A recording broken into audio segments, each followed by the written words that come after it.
What's up, chat? Welcome back to the stream. It's Monday.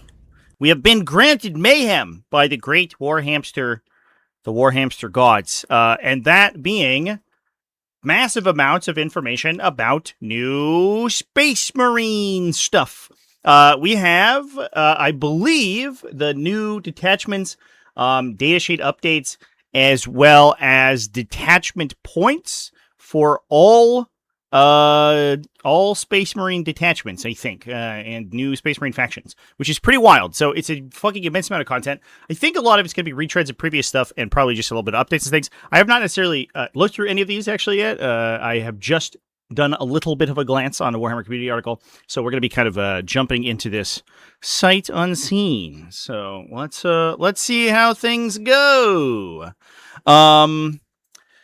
Yes. All right. Anyway, let's hop in there. So what we're going to do is start with the Space Marine faction pack and start by going through the new detachments and updated detachments that we are getting in the thing. So here we go. Oh, I don't know why I needed to do the intro again. But you get two intros. It's double intro now, which is pretty cool. So we start with the stuff that we've already... Actually, I wonder... This is massive. All right, give me a sec here, chat. I should have thought about this a second ago.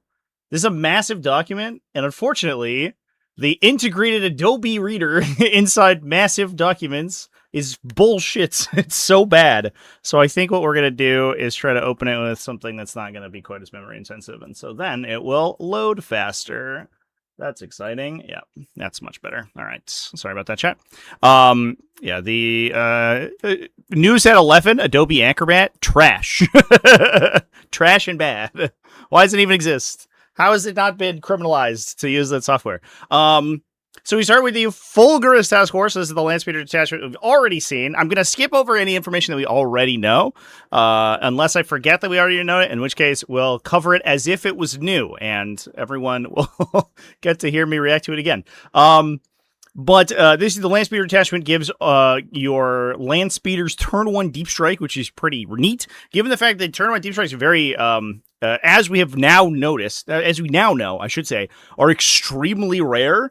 Because ingress moves at a baseline cannot arrive in the first battle round, period. It's not like, if I started on the battlefield, I can do it, or, whatever.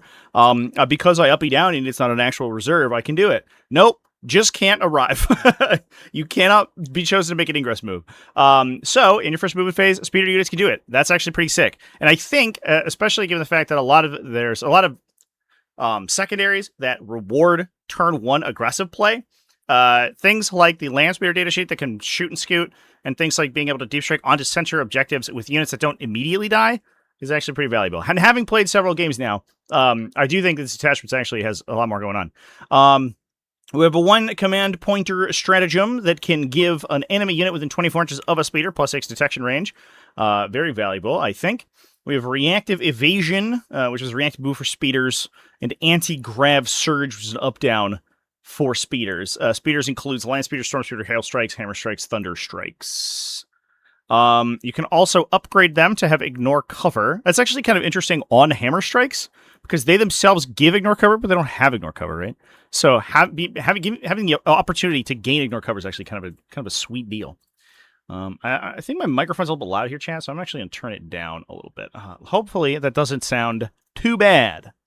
We also have rerolls to determine damage and the attack characteristic of a weapon, so that's good for heavy flamers on the regular Landspeeder. What we don't have right now is points values for all of these, because I imagine there's going to be a big Munitorum field manual that has all these points values and also has all of the force dispositions for all of these. Although there's no way this isn't like Recon or something, right? Librarius Conclave has returned.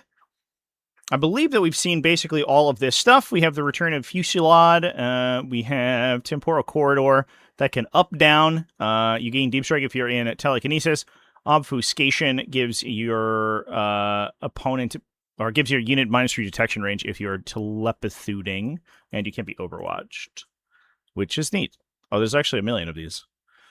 Celerity gives you, when you're selected to make an advanced move, it does not prevent you from declaring a charge. If you made a fallback move, if you're in Biomancy Discipline, you're able to charge. That's actually great. We did see this quite often previously in the Terminator librarians, being able to advance and charge Terminators in there, but I'm sure there's going to be a lot of use cases for that. That's pretty good. Importantly, it does not allow you to shoot still, so you'd have to take assault weapons to be able to shoot while you're going, or you're going to have to, I don't know, do some more work, I guess, which is pretty neat. Prescience gives you a reactive move in your opponent's movement phase when an enemy moves within 8 inches. Seems like the change to all reactive moves basically has been moved to 8 inches. You can make a normal move of D6, or if you are in Divination Discipline, up to 6 inches. I mean, all of these are good. Unfortunately, you only get to pick 3, but it is pretty sick. What's interesting is that we have no strats. It's just enhancements and a detachment ability. I do wonder if this sort of this might be like a 1 DP kind of thing where you just end up rocking. It's like the Emperor's Children or Emperor's Champion thing where you just have a bunch of buffs for your Psychers, and then the rest of your army is just unsupported by stratagems, and you go to another detachment for that. That definitely makes it, I think, more interesting. Although you lose a lot of the cool like reactive mortal wounds and stuff that they could do in the previous edition. Subversion assets is the Phobos one. Your Phobos and Scout squads can spot enemies to make you shoot them from 3 inches closer.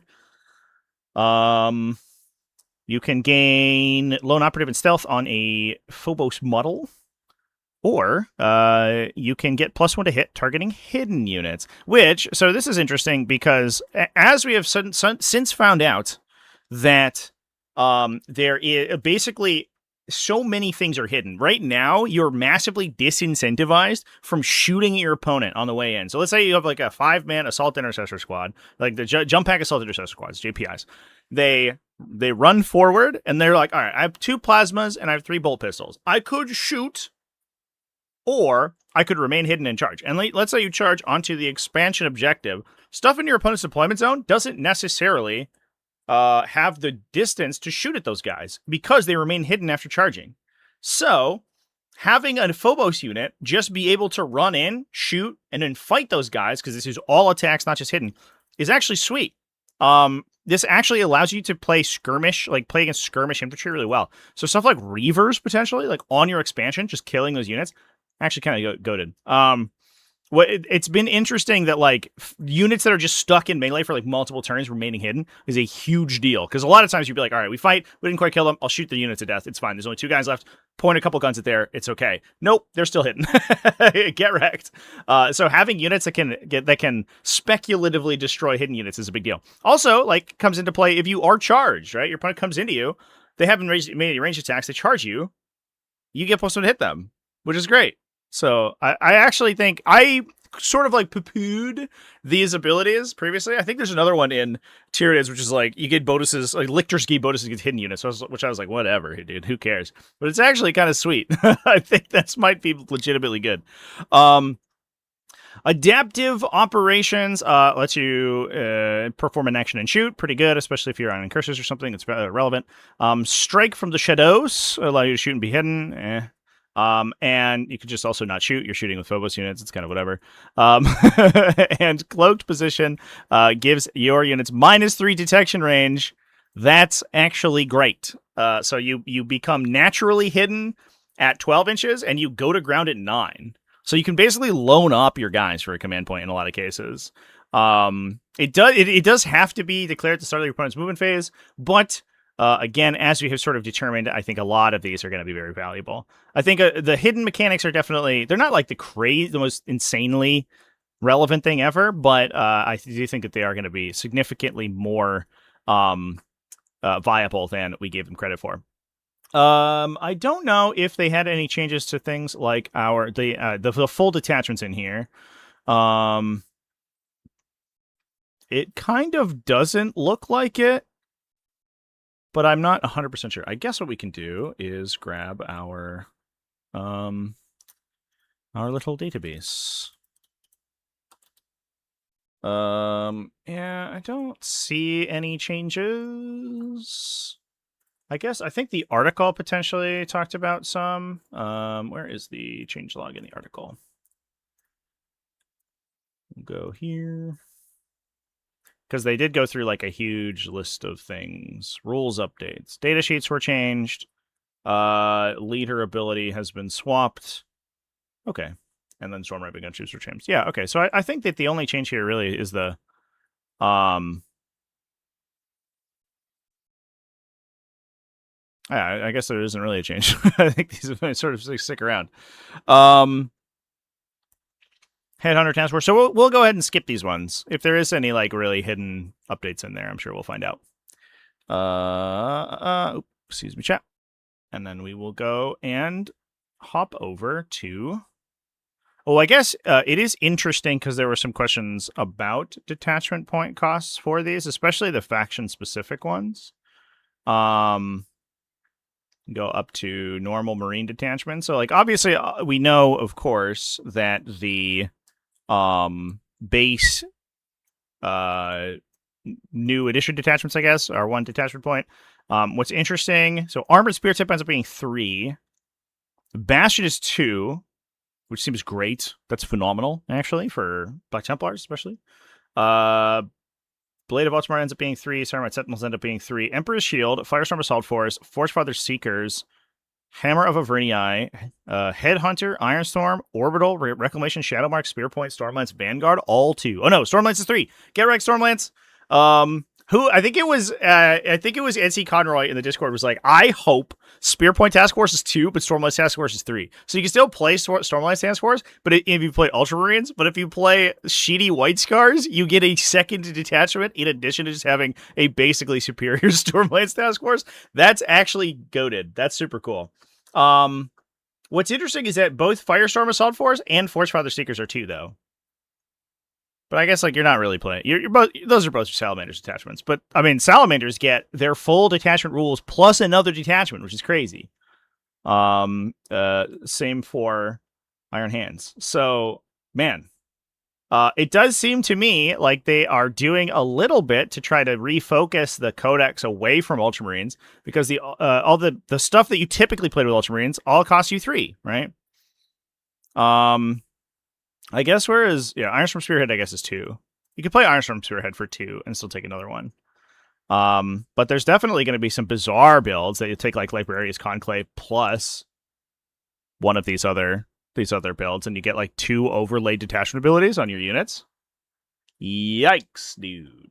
Yikes. That's neat. I love that. All right. We'll go back to our I'm glad we answered that question. I'm going to cut away here while I scroll through endless data sheets. And we go to the actually updated data sheets. So the new ones. We get to talk about all the new guys. New Heavy Bolter Eradicator Squad, which we've already seen. I think we've already seen all of these data sheets for. These guys get blast on their Heavy Bolters. Heavy Bolters are legitimately better than they were, right? AP1, 2 damage is like okay. Blast 1 is a little bit of a weak rule, though, because you're only shooting 9 times. So, like, you're probably shooting a 5-man, and you're going to 12 shots. If you're shooting into cover and don't have any other bonuses, you're, like, only hitting 8 of those. You're wounding maybe 5, and your opponent just has to make literally any save, and you don't kill the squad you're shooting at. Now, these guys are relatively inexpensive, but they do have, like, this depreciation where they're not really... Like, multiple squads of them are not, or I think the leak is that they're relatively inexpensive. I don't know actually for sure if they are. But the, like, multiple squads of them are don't necessarily, like, have a lot of synergy together because they make each other worse every time they shoot, right? So what you would prefer is to have these big units of these guys that can get, like, blast on a bunch of attacks, but they don't have that. So I don't know about this squad.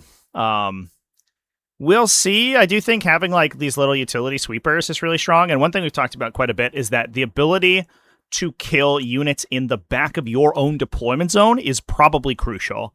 And so having units that can just like blast into like these unit of 5 like mooks who just showed up back there is going to be super valuable. Whether or not they actually kill the squad is really like contentious though. And that's where things get a little tough. Although they are heavy, but that helps a little bit. Land speeders, we have seen. I think these guys are going to be good because they can move after shooting. I also think that like randomly hard to kill stuff that can deploy sort of near your deployment line and then move 14 inches is actually very good. There are a lot of maneuver secondaries in the new objective deck. There are also a lot of primaries that require that you push them to the middle on turn 1, on top of 1. And so having units that can do that and also aren't super easy to kill, but don't cost too many points is actually going to be super valuable. I played against, I think the closest comparison that I've had so far is I played against, the centaur, or is it the centaur? It's the little guy, the little Taurox guy. Yeah, the centaur. No, not the centaur. Centaur's the big one. Hippogriff. Sorry, chat. I'm just freaking blanked on my brain. I put against multiple hippogriffs the other day, and they were very good because you can move them. You can move 15 inches out of your deployment zone. You can touch any of the expansion objectives. It's hard to see them, even though they can't be hidden. They're so small that they'll just peek behind a terrain feature somewhere, and you can't really see them. And then you can go to any of the midboard objectives and auto-see like small units there. And then, even if they're not doing that, they can poke into terrain, shoot, poke back out, right? So they can just shoot and scoot and consistently be dealing damage. So I think that, I actually think, I'm sort of a come around in these little vehicles. I think the little vehicles might actually be good.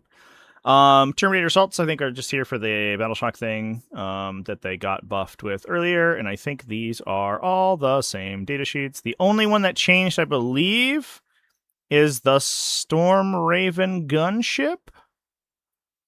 Oh, God. Oh, I guess not. Is the Storm Raven here? Oh, they have a change log. It's not. They're not reloading data sheets. They just have a change log. All right. Well, I have to go through these, I suppose. I do like that this is all codified in one place, and it's not like 7 different documents that you have to all like sort of find your way between. Let's see. So this is all, I think, normal stuff. The armor penetration characteristic has for Armor of Contempt has been changed to work for only a single activation. Firestorm Assault Force has Forged in Battle changed to nothing. I don't know what it changed to. They did change all reactive moves down to 8 inches. This is, I think, this was stuff that was balance data slated previously and is now just like getting codified in a lot of cases. Reactive move changed to 8 inches. So this is what we were talking about. I discussed this on the Discord the other day when we saw the core rule leak, and people were like, how does hover work now? How do you choose between hover and aircraft on a vehicle? And I said, well, it sounds like the implication is you don't, you just get one or the other. And it definitely seems like that is how it works. So the Stormhawk Intercessor and Storm Talon gunship are no longer hover vehicles. They're simply aircraft, which means that they never move. They only uppy and then ingress. The Storm Raven gunship is now a move 14 hover vehicle, which means it can always go over intervening elements without having to pay movement penalties, which actually, it goes down to moving 14 instead of 20, which is, really reasonable. 20 inches is a lot, and 20 inches with no penalties is massive. But 14 inches without any penalties for moving over anything largely means that your Storm Raven gunships are probably more maneuverable now than they were previously. Hiding these things is going to be problematic, but it just functions like a normal vehicle. I'm curious, actually, do they don't deep strike, right? It's the little guys that typically deep strike, but the big guys don't on their data sheet, right? No, they're just guys. They're just big friends. Cool. The captain in Gravis armor changed his heavy bolt rifle, I guess. All right. I think that was an old change, right? Because they they increased a lot of the range to damage of a lot of these units because they were kind of like weird. They were weirdly underpowered. Captain Phobos armor, Master of Deceit. changed to after players have deployed their armies. If your army includes one or more models with this ability, it can up to 3 infantry units and redeploy those units.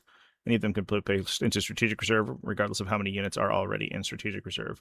I wonder if that lets you, and I believe it does. I wonder if it lets you pick up a scout unit, enter reserve, and then I guess it wouldn't, and then redeploy them after first turn roll. Not that it really matters, to be honest, but you'd almost prefer to have normal scout, but that's like a weird way it could be used. Let's see. Captain with jump back. Gets the ability to take the relic shield, which is in the new kit. Or the... Yeah. Yeah, which is whatever. Chief Librarian Tigerius just reduces cost of stratagems, doesn't give you them for free, so you can't heroically intervene for 2 command points for 0 instead, which would be very strong. Desolation Squad says each time you remain stationary until the end of your movement phase, ranged weapons equipped by models in the unit have ignore cover, which is helpful because indirect fire always provides your opponent cover. The difference is that, and I was wondering if how this would work. It's remain stationary, not benefit from heavy, so you can't move 3 inches and still get the benefit, even though a lot of their weapons are heavy. So you still have to stay still. Desolation Squads, I think, also get like absolutely gutted by the changes to how the indirect fire rule works. It's actually really fucked for them, because if they ever want to shoot indirect, they apply all the indirect penalties to every single one of their indirect fire weapons, not just the ones that are firing at things out of line of sight. So if you ever split fire with them, it gets really fucked. I'm curious about the viability of indirect fire weapons this edition. They feel a little weird. It is only if you split fire between things that are or are not in line of sight, but it's like, because you have multiple indirect fire weapons that all have different profiles, and so you are incentivized many times to split them between 2 different targets, it is going to affect them pretty often. And it basically just gives all their cast zone launchers like -1 or -2 to hit, which is like super weird. This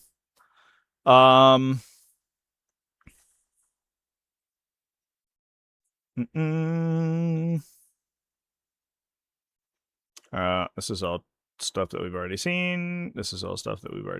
What's interesting is that 6-inch deep strikes, it looks like, are remaining at 6. So if you have 6-inch deep strike in charge, you get a little bit fucked, which is sad. This is all stuff. Hopefully this whole document will not last very long, because it does seem like, probably a month or 2 after release, Space Marines are going to get a new codex anyway. But at least we'll have all of this stuff. And then these are FAQs from previous editions that I don't think that we need to necessarily go through.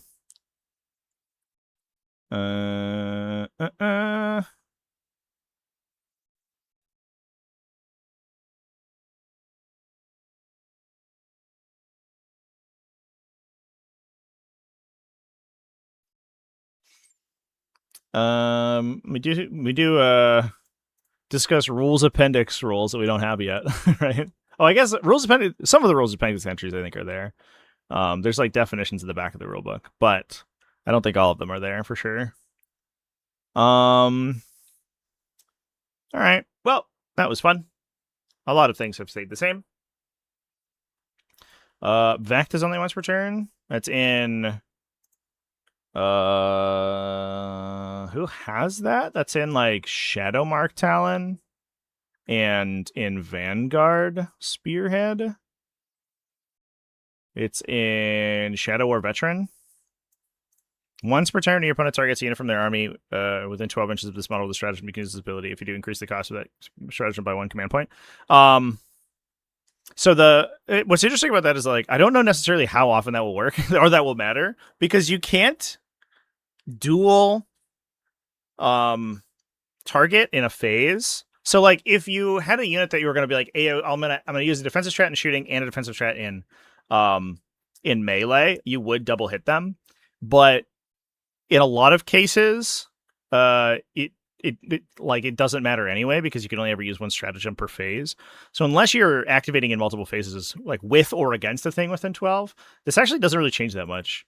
And I've noted I've noticed a lot of times, especially the changes to like charge phase stuff, because you much more rarely have instances where you're like, I'm gonna charge, reroll the charge, tank shock or whatever, and get hit like multiple times, because you can't do that. So I don't know. The other thing too is that like a lot of your defensive stratagems are less useful just because like it's much easier to kill people. And so a lot of times there's been a lot of cases where I've considered using defensive strats. I've been like, nah, fuck it, and I just won't do it. Because it's like I'm not compounding as many like defensive layers anymore to try to keep something alive. I just assume that they're going to die. And if they live like randomly, then that's good for them. But the math says that they're going to die regardless, so I don't even spend the strat. So I'm curious, like that is a change, and it seems like they're doing a lot to like change the command point economy to make it like a little bit more fluid. But I don't know exactly how often that's going to come into play. I think melee armies are like the most impacted by this because you get to like run into the range of the aura and then be like, I'll interrupt for a command point, I'll offensive buff a unit for a command point, I'll defensive buff another unit for a command point, and you don't get hit like 3 times because everyone's next to that guy. You did have some instances where like you played against the Swarm Lord or something and he's in the middle of the table, and some armies would just get hammered by the ability to like put a Vect character in the center of the battle. Or you play against like Space Wolves too. I think Space Wolves also get that. So it's definitely, I think, going to make the game a little bit more egalitarian. But I think on a turn to turn, a game to game basis, I don't even know if you'll notice this this change, which is good. Flamer Overwatch is so good, yeah, for sure. Absolutely. But you could also just shoot the Vect guy with the Flamer Overwatch, and then you don't have to worry about any of it. So I don't know. All right, let's do the next document. Let's go through. I seem to have misplaced myself. Let's go through. I think we'll go in. Just go in order. We'll do Black Templars. There's only 4 pages, so hopefully we won't need to. Actually, I think I'm going to download all of these just so I have them. Who knows if they're going to get removed or something in a future date. Sorry, chat. There we go. I'm just setting it up. Black Templars just have their 3. They just have their 3 detachments, and that's it, right? 1, 2, 3, and a couple of rules changes. Okay, easy peasy.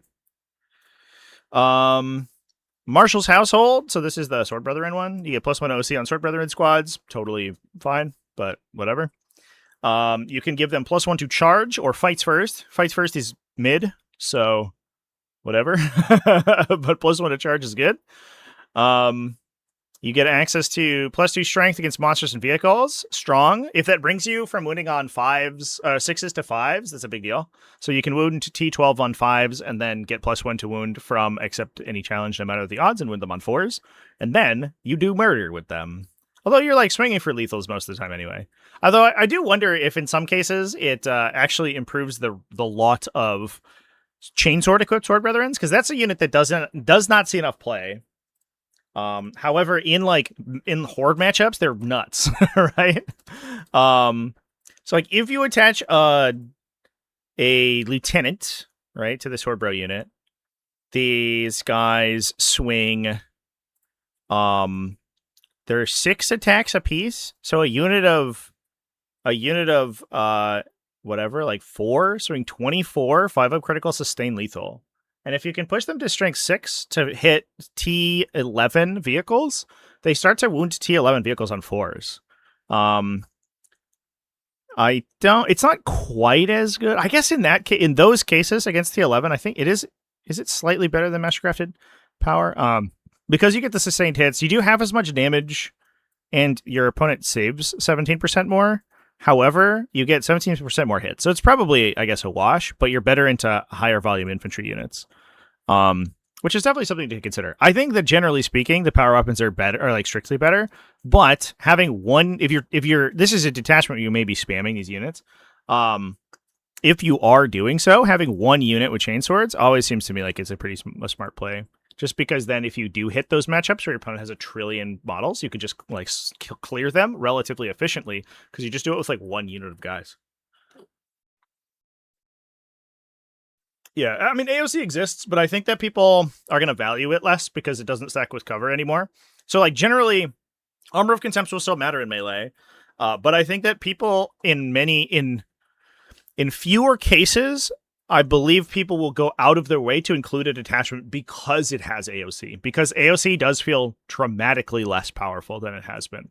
So many times I've watched in this edition so far, so many units go like all Armor of Contempt to live and then die anyway because your opponent's like hitting on 3s, re-rolling 1s, or like hitting on 4s, full re-rolling. So they don't really care about the cover penalty, and then you don't get to stack that with the old cover penalty, right? So it's just -1 to the save. So in some cases, like you go from not having a save to saving on 6s. Or like going from like saving on 6s to 5s or whatever, and that's like not enough to save the vehicle. It basically means that like cover is 10% less effective. So the like Armor of Contempt to scam, or the Armor of Contempt plus smokescreen doesn't work anymore. So like you're not gonna like value it very highly. It's still incredibly strong in melee. So if you're playing against melee matchups, it's good. But I do think that people are going to look to other detachments now that don't necessarily have it, because I don't think that stratagem's quite as good.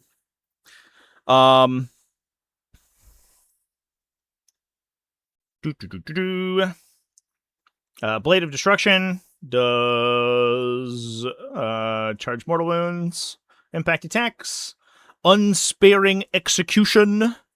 Lets you force us or break off some enemies falling back from you, and then you can move, reactive move, right? So I feel like you're already gonna try to not fall back from people, but it's kind of whatever. These are fine, but I don't know if they're necessarily that good.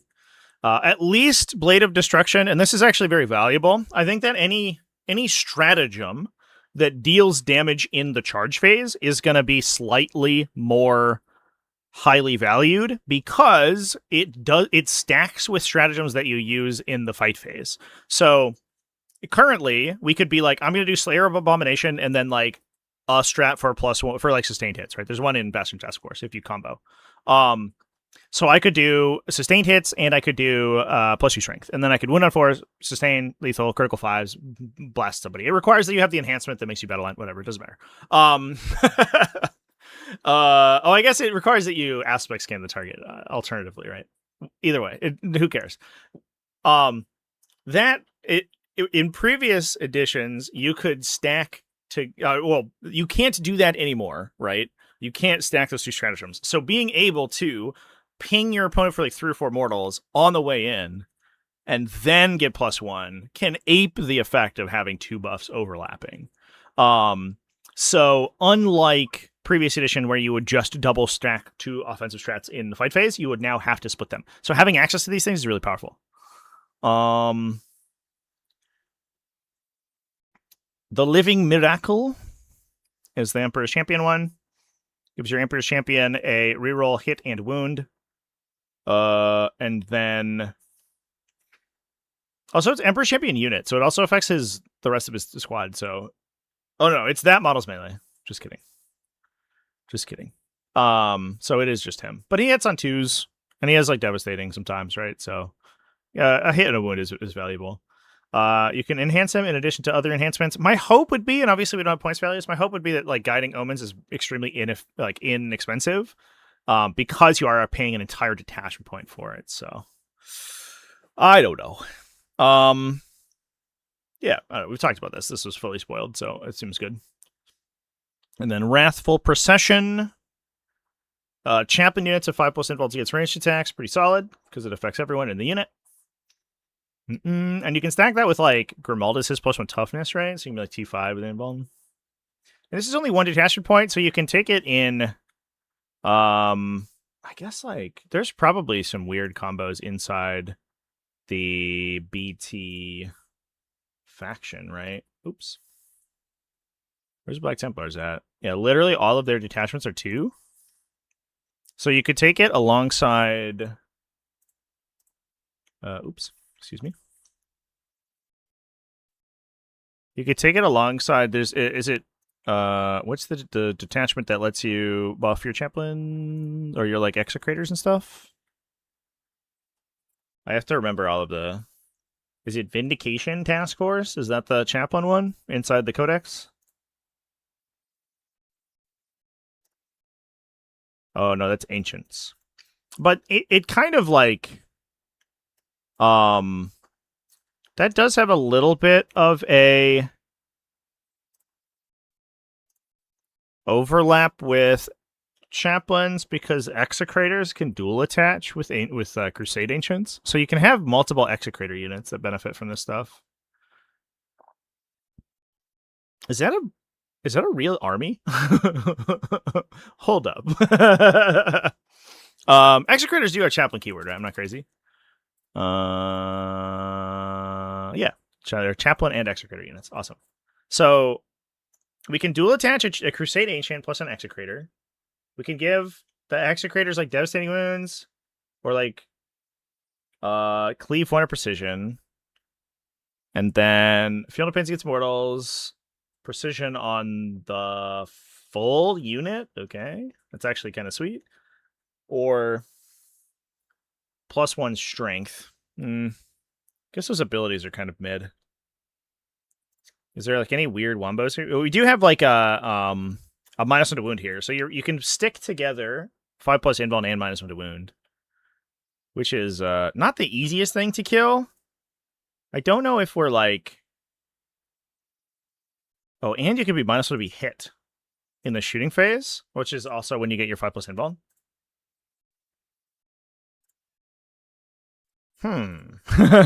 Interesting. Is there a list here, chat? I think your damage output's kind of mid, right? And you like if you're not taking like Castle and Marshall like wombos, you are really doing very little damage. So model unit makes an attack if model's unit is in range of 1 or more objective markers, or the target is in range of objective markers. Improve the arm penetration characteristic by 1. That's pretty good. Then you just have the normal heroic intervention. I guess like you are super tanky, but I don't know if that's like quite as good as just playing Bastion. I don't think it is. Right, because Bastion just gives you a bunch of those abilities for free. You just don't have the invuln save. It's interesting because it's definitely something there, chat. Yeah. The chaplains +1 wound does attack with that. Well, we're not taking chaplains, right? We're taking chaplain units, which includes execrators. So I think the real thing we got to do is think about these guys, which give you basically advance and charge on all your dudes. And then forces battle shock checks on enemies if you destroy an enemy unit. Yeah, who cares? Battle shock checks, out of phase battle shock checks, I will say, I do think are legitimately powerful. Oh, also your leadership 5. I do think that out of phase battle shock checks significantly stronger than we have seen previously because they stack, right? They just stick around for a while. And I've played games where units just sit battle shock the entire game and are like never relevant and can never have like defensive shots on them or regenerate themselves or all this stuff. They just sit there and they hang out and they do nothing and they like apply melee attacks to the enemy. And then you keep forcing battle shock checks on them and they keep failing and they just don't do anything. So I do think like these abilities, I don't know necessarily if we're going to go ahead and like totally recontextualize how we feel about them, but I will say don't like write them off immediately now. Like in the past we would just say this is trash, who cares, but I do think it's pretty interesting.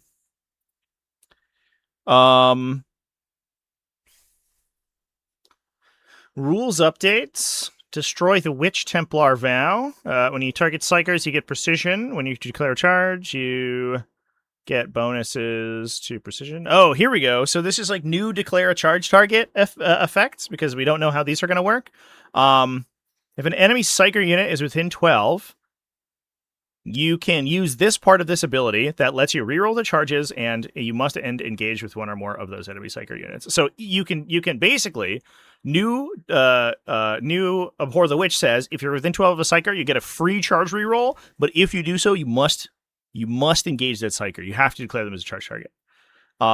Which does mean that definitionally you have to declare them as the target because you can't engage units you didn't select as a charge target. You could engage them with pile in, but you don't get the charge reroll. The charge ends up failing if you aren't able to select them as a target.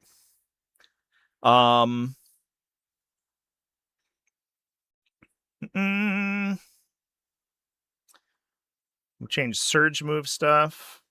Castellans gain support, which is nice. So it seems like, I guess we should double check this. The support rule, they described the support rule as being different than what it ended up being in the actual core rules document. Because essentially what they said is like support characters are gonna be required to attach into units, but I don't believe that's actually how it works. I think support characters are just units that are inside of another unit with another guy. So if you have the support ability listed on your datasheet, you can lead other units, and you form an attached unit. Blah blah blah blah blah. For each leader and support unit in the Muster Army step, you can select one friendly bodyguard unit for that to lead. That unit will then lead the bodyguard for the battle, and then form an attached unit with it. Each bodyguard unit can only have one leader and one support attached to it, and those are the only rules. So you can take support characters as independent operators, and you can attach them alone into a unit, which were both things that were questionable and in some cases directly countered by the stuff that they talked about in live streams. But it is important that to note that is how it works. I do think there were a lot of people who were saying like, oh, support's going to be a thing where it lets you blanket attach in addition to a unit, but I don't think that that's the case, right? Because the like Castellan and Crusade Ancient have the ability to dual attach, so they gain the support ability. However, the requirements for their dual attaching have not changed. So you still have to attach like alongside another, whatever, Captain or Marshal or whatever it is for Castellan, and then alongside an Execrator or whatever the requirements are for Crusade Ancients. Those are still there. They haven't gone away, which is, I think, important precedent to state. And then there's a bunch of stuff. We get the frame keyword and a bunch of things, which is good. Emperor's Champion's ability, which is a little bit cut off. I apologize for that on my overlay here. If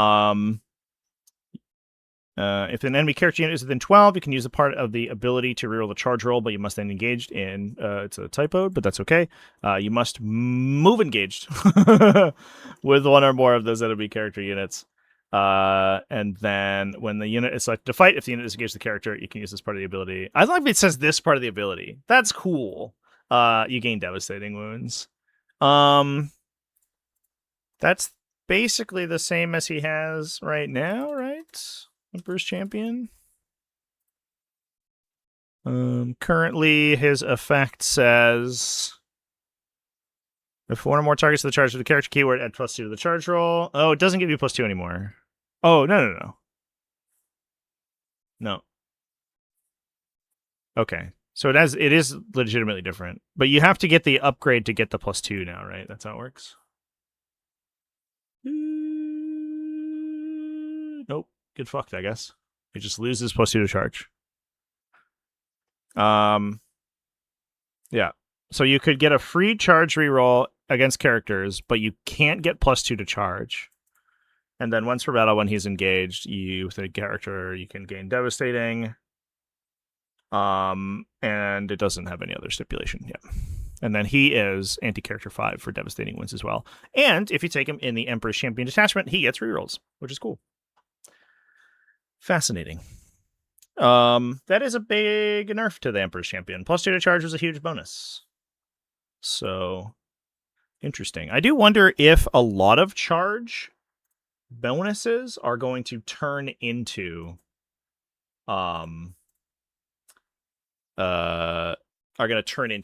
like situational charge rerolls. Charge reroll while you're near someone or whatever. I actually would not be surprised if that ended up being the case. Let's grab we'll do Blood Angels next, I guess. Blood Angels.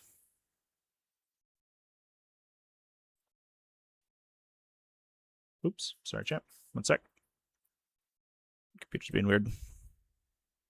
Did have some computer troubles earlier today. I've lost my headset, I think, which is unfortunate because I had it like an hour ago. And now I don't know where it is. But that is the downside of non-wired headsets, unfortunately.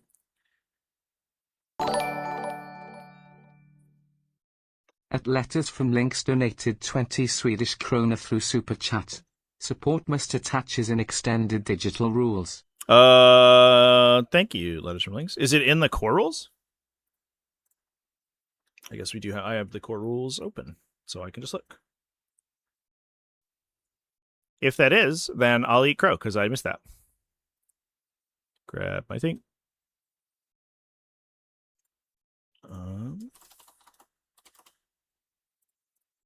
I guess we can go to the bottom of the page.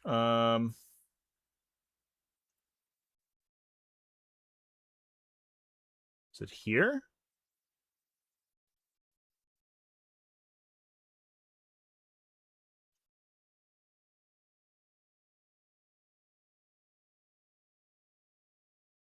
I don't know. If it's somewhere else, then I don't think I can speak to it. It doesn't seem like that's supported in the text here.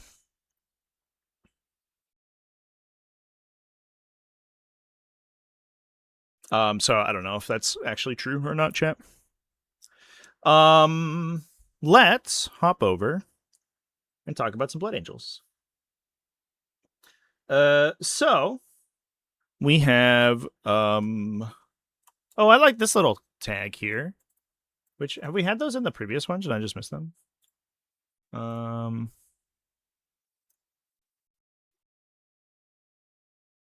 why does it do this? It like it gives me my downloads where I put all of these things for right now, and then it just reorganizes them, and I can't find them anymore. Boy, I have no idea where these documents just went. Okay, sorry, chat. 1 sec. All right, fuck it, we ball. Whatever. Let's talk about Blood Angels. I was gonna look to see if the tag got put into any of the other detachments, but I know they talked about them. They spoiled them in the articles, but I just don't remember them all. But I do like that it has this like race thing. Oh, it also talks about them down here. That's cool. I like that it's showcased at the top and in the text of the rules. I think that's good. This was good. So this year's character units get +1 to advanced charge rolls. Likely, you won't be able to attach, or I guess we can look. The idea, it's likely that this doesn't do dual attach with angelic inheritors. No, get fucked. Wait a minute, what?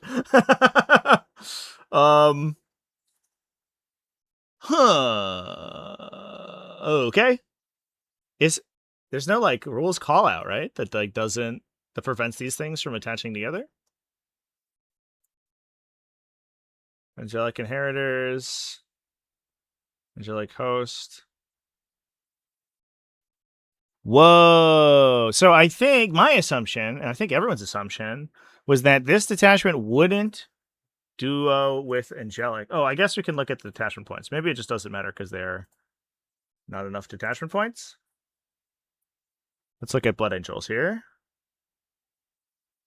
Oh, Angelic Inheritors is 3. So you can only duplicate them if you play Onslaught games. So I guess it doesn't matter if Legacy of Grace is keyed to Grace or not. It does mean that you can make like a really cool 3,000 point Blood Angels army. But it does mean also that if you're playing Inheritors, you're stuck in Inheritors. Liberator Assault Group also ends up being 3. Rage Gears to Onslaught also ends up being 3. So Angelic Host and Lost Brethren are the 2 that you could play with other stuff. You could also just like you could run like I guess you can't run Stormlands Task Force. Interesting. Blood Angels detachment selection is extremely limited. Because a lot of their like basically all their detachments are 3, right? The detachments that you typically play. Like you play Gladius sometimes, 3 DP. You play Stormland sometimes, 3 DP. Play any of these, 3 DP. I mean, I guess that's good. Blood Angels had a history of being strong, but that is more limited than I expected for old Blood Angels here. Yeah, Salamander's gonna be fucking nuts, dude. The fact that all the Salamander's detachments ended up being 2 is wild. Like Firestorm Assault Force, I did not expect to remain at 2. Especially because, and somebody can correct me if I'm wrong, if I am, maybe I missed it here. But I don't believe that Firestorm had Champion of Humanity change. So if you play Firestorm, you still get like uncapped ignore modifiers, which is like a full edition and a half behind. They still have this ability to ignore damage modifiers and like armor penetration characteristic modifiers, which nothing else in the game does. It's fucking crazy. Anyway, Blood Angels can get +1 to advance and charge rolls with infantry character units. I wonder where are we dual attaching this? Like, what are we bringing this alongside? You can get Blood Boil on a Psyker unit. It gives your Psyker attacks anti-monster vehicle 5 and reroll damage rolls, which is good because they have devastating ones when you overcharge them. And overcharging on psychic weapons is actually like basically nothing, because if you fail the hazardous roll, you like zap one of your guys for 1 damage. It's not that big of a deal anymore. You don't 3/4 kill your own Psyker. Marshal Paragon. Targets a character unit to gain sustained or lethal hits. Not too bad. Soul Dark and Fury targets a character unit when your opponent makes a fallback move.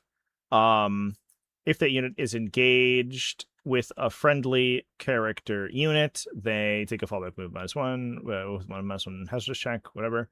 And then you can also, in your opponent's shooting phase, get a 5+ invuln. Okay, these are all fine. And Carmine Spear Tip. I guess 5+ invuln is pretty good because there's going to be a lot of AP3 weapons going around. So being able to get the invuln save is pretty solid. Because you can't necessarily like combo armor save bonuses with your cover anymore.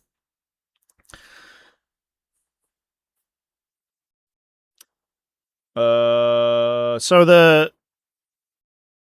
if you play, I guess you could play Librarius Conclave with this, and it's like cool. But this is, to be clear, only the Psykers attacks. It doesn't affect the unit.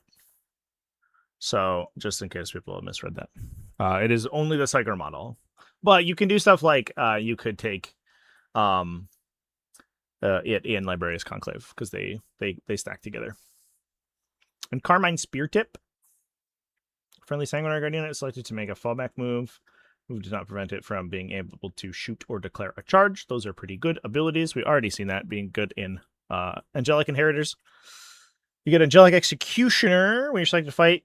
The unit's melee attacks gain sustained or lethal hits. That's very good. Because that affects everybody.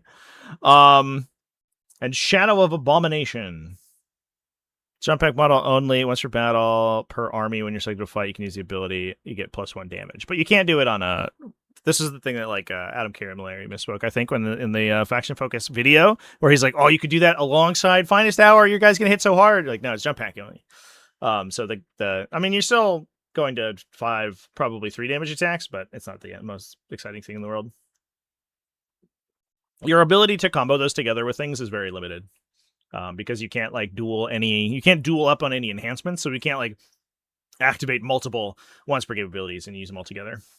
Plus you can only get 1 stratagem on that too. You can do impact mortals with Sanguinary Guard. Enemies falling back from Sanguinary Guard, the Sanguinary Guard move. Pretty good, D3+3, so you can hide behind walls and stuff. Although that's much more difficult to do in this edition than it was previously, because there's less like physical lineup or like LOS blocking terrain features. So having the Sanguinary Guard unit move a little bit likely means that they are either still in the terrain feature or your opponent is also in the terrain feature, so those will shoot you anyway. Blinding Blurs of Vengeance gives you your unit's stealth. I guess it's okay. The problem, I guess the tough part is I don't know what we're comboing this with, where we can get a lot of value from these things all together. Wrath of the Doomed is the last one. It is you are a doomed detachment, which could go alongside. It's the Lost one inside the Codex, right? But not in a normal Strikeforce game, you could not dual attach that with Rage Cursed Onslaught. It's Brotherhood of the Lost, is that what it's called? Let me double check. Because it doesn't seem.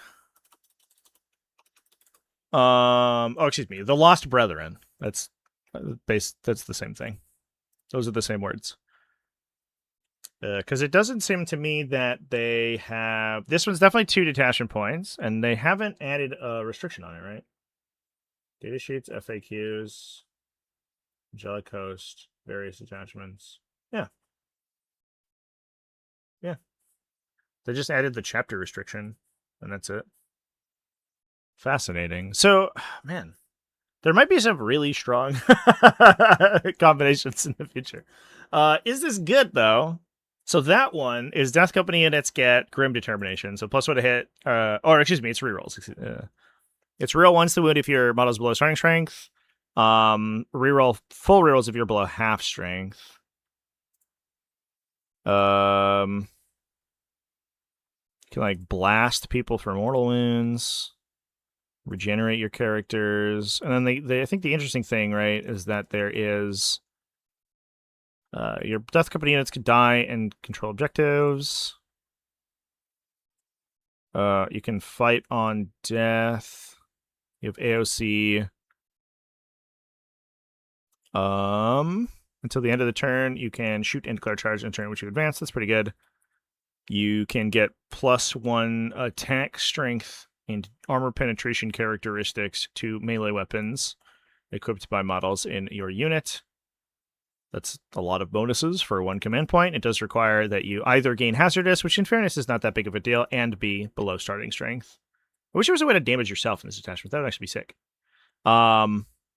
Till the end of the phase, you summon a model in your unit. Oh, actually, you could. Well, I guess it's actually kind of more difficult because if you have hazardous weapons, you don't. It's more difficult to lose models to them. So it's kind of weird. If your unit is within 12 inches of one of our friendly chaplain models, you can move up to 6 inches. What's interesting is that they haven't I guess this doesn't need to be reworded because this just happens in the pile-in step rather than happening in your fight activation, which actually means it's a little bit worse than it was because the enemy models are still there. Although piling in is much more powerful than it was. So we can combo all of those together. That's a detachment that literally no one has ever looked at before.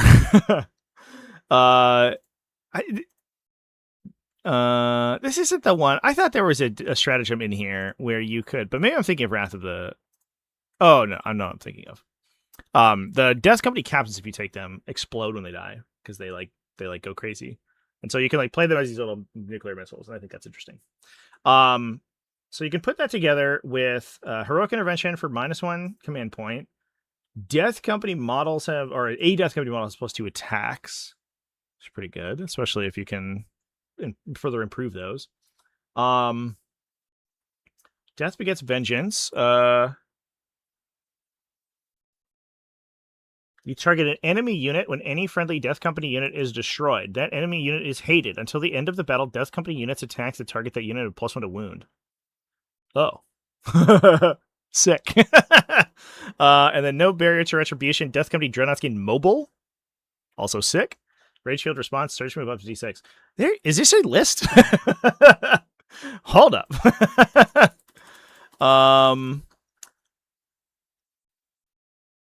So, like, the DC captain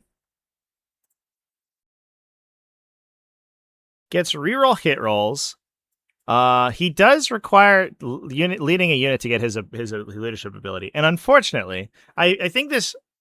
If these end up changing, I was expecting these to change, but it seems like in some cases they have actually further incorporated leading a unit nomenclature or terminology into abilities, and that means that it seems like it's going to stick around unless we see like a blanket FAQ that turns these into this model's unit gains, which I was expecting, but obviously we don't have like rules commentary documents, which is where that change would be included. So right now, I guess this guy has to be leading a unit in order to benefit from his ability. He doesn't get sustained hits baseline, but he already rerolls hit rolls. I wonder if you just take these guys as like little utility guys, and then when your opponent kills them, they explode, and then you get +1 to wound against that guy for 1 command point.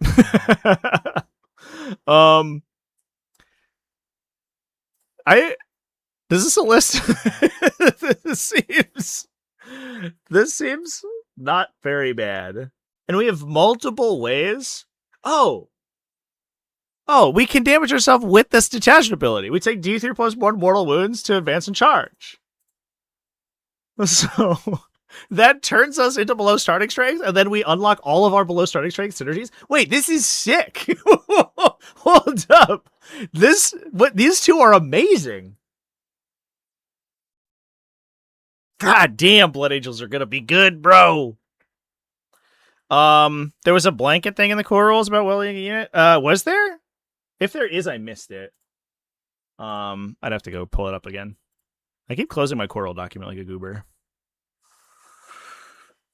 I don't remember that being the case, but I think that I know that they did say that like you always count as leading unit if you start the game leading a unit and then lose the unit, you still count as leading. You continue to benefit from your own ability while you're leading a unit, even after your bodyguard unit is destroyed. I think is the thing. But what they had talked about initially was that like you always get your leading benefits, and they've reworded so many of those to be this model's unit gains X, right? Would not require leadership. What's interesting to me is that there's this like bifurcation between versions of that ability that do work if you aren't attached to a unit at the start of the game and that don't, and it's like random who gets it, right? Like why does the last whip Tyranid Prime have like just full sustained hits, whereas the Death Company Captain has while leading a unit gains sustained hits? It doesn't really make sense in my opinion. So I like it could be that they just turn around and they go back to like all old abilities and they're just like any existing ability that's leading a unit just turns into this unit model's unit gains. But that is not inside this document to my knowledge, unless I'm a crazy person. Yeah.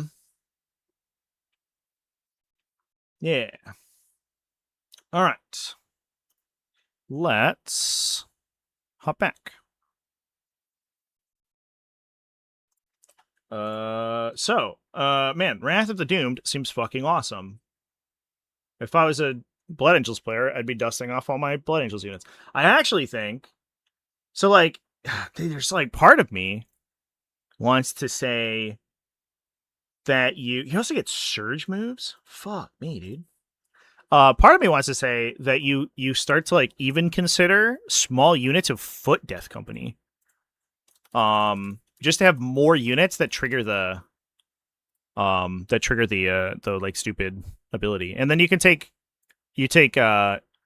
jump pack units with Deathwatch or with chaplains, so that you have enough access to the chaplain auras. Whereas your like Death Company captains just by themselves or whatever.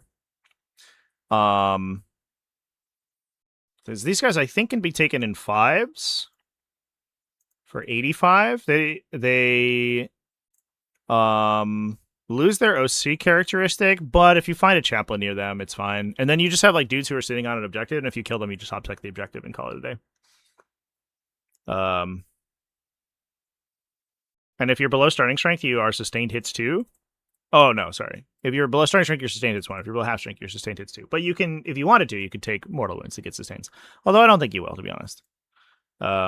But the other thing to keep in mind is that these guys are either punch good or you can take guns on them. One model's heavy bolt pistol can be equipped with a hand flamer, inferno, or plasma pistol. For every 5 models in the unit, you get 1 eviscerator. 1 model's chainsword can be replaced with a power fist, power weapon, or thunderhammer. So you could take 3 chainsword guys, 1 eviscerator guy, and 1 like plasma pistol thunderhammer guy or whatever, plasma pistol power fist guy. You could take guns, but I guess the guns aren't that good. They do get +1 to wound if you target something that is hated, because that just cares about attacks. But I don't know if that matters so much. I think you might just go for just like remaining hidden on these little utility infantry that run around. That just get full hit rolls and sometimes sustained hits in melee. Like, these guys are actually sick. They're sick if you can benefit from other abilities, right? And if you super need to, you could advance, ping yourself for D3+1, which almost, but not necessarily, certainly kills a Death Company model. That gives you sustained hits 1, and then can unlock +1 attack, strength, and AP. And then so like these little 4 guys, which is 2 chain or 3, what is it? 3 chain or 2 chain swords, 1 eviscerator, and 1 power fist. Hits like a fucking truck. They go 2 chain swords, which go to 5 attacks each at 5-2-1. 1 eviscerator, which is what? 8-3-2, and then 1 power fist, which is 9-3-2 with sustains. Oh, this already has sustains, so that's a little bit weird, but and hit rerolls, so you get more sustains. Like, those guys will kill any other utility in the game. I'm calling it now. I think this combination rules. I think Blood Angels are a Death Company. They're a Death Company army now. And that's wild.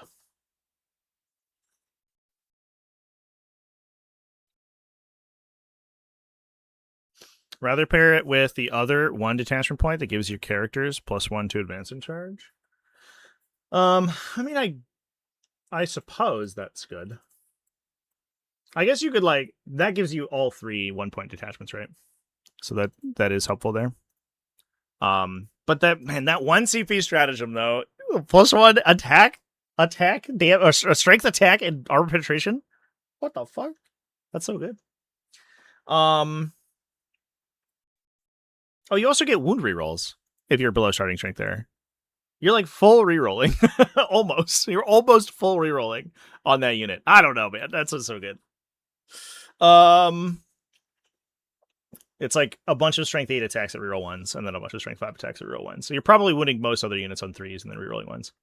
3s with the little attacks and 2s with the big attacks and rerolling 1s. Are there any other updates to this? The Ball Predator is a hull measurer. What a time. No, these are mostly the same. Oh yeah, there is a legitimate just bolt rifle unit, right? I actually forgot that was a unit. I thought it was just like the regular Death Company squad. You could just take bolt rifles, but the regular Death Company squad's supposed to be like the firstborn unit, right? Once per turn, you can target the unit with Overwatch or Heroic Intervention for 0, which has been changed to -1 command point. You can either reroll the hit roll, which doesn't work anymore, or you roll the charge roll. So they changed it to you reroll charge rolls all the time, and you can use Heroic Intervention for free or Overwatch. And then you get hit rolls on melee attacks, but not ranged.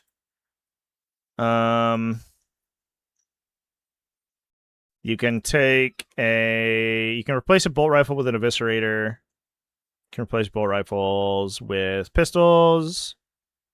You can replace stuff with close combat weapons, and you can take a grenade launcher. Yeah. These are kind of whatever. I guess like reroll charges like permanently is okay. But I think I like the melee units better.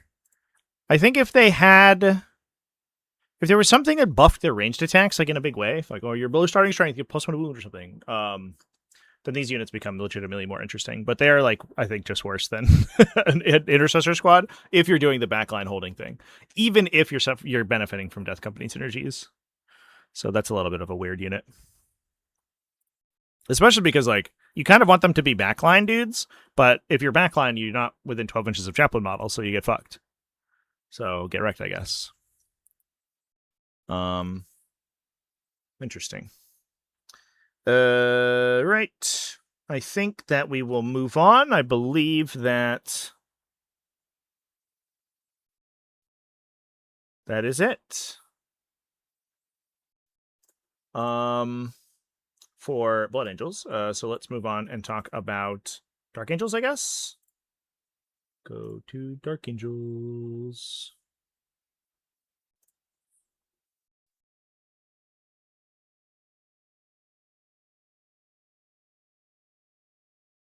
Here we go. Oops. Here we go. Clicked on the wrong one. All right. We have Dark Age Arsenal, plasma weapons, +1 strength. Oh yeah, let's look at our detachment costs for these momentarily. Dark Angels have all of these are 1, which is crazy because that was the thing where we were like, can you combo the +1 strength on all your plasma with anything? Because it's like goes pretty wild if you can. And then the only one out of their other detachments that's 3 is Wrath of the Rock. So you can combo these with Company of Hunters, which is legitimately phenomenal. And that's a good one. Out of the other ones, I don't know if they're that good. Is Lion's Blade's okay, right? Lion's Blade is non-monstrous vehicles falling back from Ravenwing get the minus or get to take Desperate Breakout and when you declare a charge, if you target something within range of a Ravenwing unit, add +2 to charge. I imagine that turns into reroll charges, which is not as exciting. But you do have a bunch of good stratagems. Gain mobile, I guess, on Ravenwing units. Pretty good. And an escapable wrath is end of your opponent's charge phase. You can... That's just heroic intervention now. So I'm curious to see whether that changes. It doesn't seem like it will. It just gives you access to 2 heroic interventions. Yeah, maybe that's not quite as exciting. If a lot of their abilities just get overwritten by core rules these days. Forced battle shock checks. Yeah, whatever. All right. Well, a little bit less exciting. I guess like we can just take this in addition to like a normal detachment, right? So like Company of Hunters plus like Dark Angel Arsenal is pretty interesting, or maybe like a Firestorm Assault Force. I don't know. Let's look at what we got. So Dark Angel Arsenal is all plasma weapons get +1 strength. Fucking awesome. Petition of Stability gives plasma weapons +6-inch range. Also awesome. Entreaty of Perpetual Ardor is snap shooting attacks hit on 5s. Interesting. Hellblasters only. But it is good for Hellblasters because if you overcharge and shoot, if you overwatch and shoot, and then you kill yourself, I believe it is the case that you will still care about snap shooting. At least that's the current rules. Let's actually look. Fire Overwatch.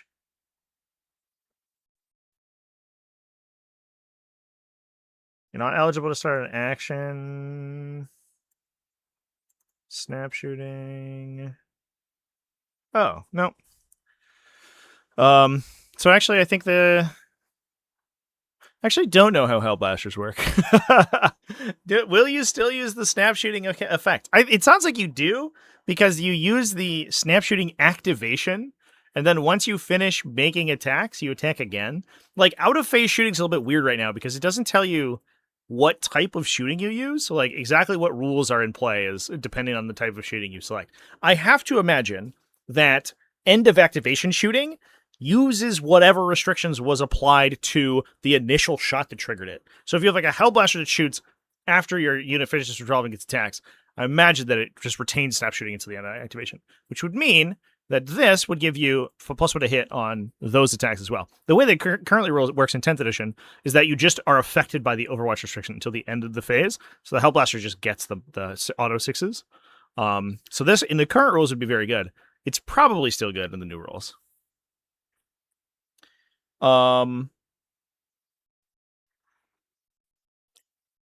Searing Bursts. You can shoot somebody to give them -2 movement. It works on anything. Any unit hit by your opponent, your unit's plasma ranged attacks. So you can like melt the treads of a vehicle. That's sick. No sacrifice too great. Hazardous plasma ranged attacks get an additional +1 strength. Okay. Pretty good. What's good is that you can't combo this with like any other strength bonuses. Although I think that's the Wrath of the Rock thing, right? Is weapons from the Dark Age. Revelation of Guilt. Plasma range attacks of +1 to hit. Again, you can't combo these two together. But most of the time you're shooting strength 9 or strength 10 range attacks anyway. I think it's fine. It's alright. Just doing a bunch of damage. We love that. Dark Flight Pursuit. Ravenwing units get ignore cover. Pretty solid. You can make ingress moves on turn 1 with Ravenwing flying units, which is includes all your speeders.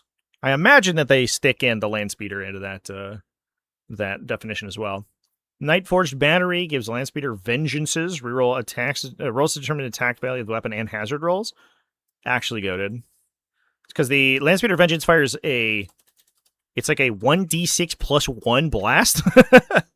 So, unlike a lot of like 2d6 shot weapons, there's too many things called vengeance in the game. There's a lot of like 2d6 plus X weapons or whatever, and this guy just gets absolutely fucked by variance because sometimes he's just shooting like a weird number. There's also the case that they only have 10 wounds and they fail hazardous checks on 1s or 2s instead of 1s, and they take 3 damage each time. So they take on average twice as much damage from hazardous as they did previously.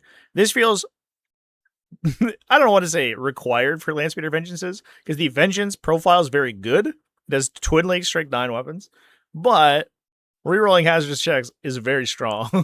That is an incredibly bonus for these guys. Like, extremely strong bonus for these guys. That does go to strength 10 if you play this alongside the plasma detachment, though, which is pretty sweet.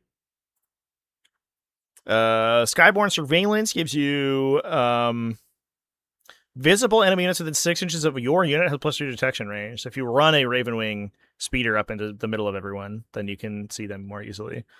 What's weird is that it requires the flying unit to have shot. So I guess he runs into the middle and just like blasts bullets everywhere, and everyone's like, that's where the enemy is. I see them. We go get him, boys. You can give stealth to your flying units, which is sort of whatever. We Are Vengeance gives you a reactive move. So this is basically the like the land speeder detachment for Space Marines, but it's more, I guess. It doesn't. I was a little bit worried that you would end up taking like 2 or 3 overlapping Ravenwing bonus detachments, but it doesn't feel like this one and the Space Marine Core one have a lot of overlap because they have a lot of the same abilities. So like I might just be able to get 2 reactive moves a turn, which is like, okay. I think if my opponent's playing around the 1 reactive move, they're probably playing around the 2nd reactive move too. I don't know if that's doing a lot of work here. So, and then Interrogator Conclave gives you a bunch of weird bonuses. Enemy units within 6 inches of your unit get minus from leadership. But Chaplain destroys enemy units. Enemy units within 6 inches of the Chaplain unit must take a battle shock roll. It is Chaplain unit, fortunately, and it is all attacks. So it's it lets you shoot them to death. I think like one place this is really interesting is bike chaplains in Black Knight units, maybe. There's something there potentially, but otherwise chaplain units are so mid that I don't know how often you're going to be that excited about taking these guys. Limitless Zeal is an enhancement, gives your chaplain models +1 to charge. That's pretty good. Ranged attacks will ignore cover on chaplain models. Again, it's probably good for the bike chaplain Ravenwing squads. Exacting Punishment gives your entire unit precision. It does work at shooting, so you can kill people with guns, which is actually great. If you can find Assault on I think they have Assault, right? The Black Knights. So if you have like Black Knights running in, and then the way that the new precision rules work, I just released a video yesterday that talked about it, is that if one Black Knight has line of sight to a character, every attack goes into that character. If you choose to use precision. They don't have Assault baseline, so we'd have to find Assault somewhere else, which we could probably do. Terrifying Zeal gives enemy units engaged with a chaplain a leadership check that gives them -1 to hit. Okay. a contingent defensive buff. All right. And then you also have a reactive move when enemies pull back from you. I don't know. It seems like a lot of work to get chaplain units to be good. So, yeah.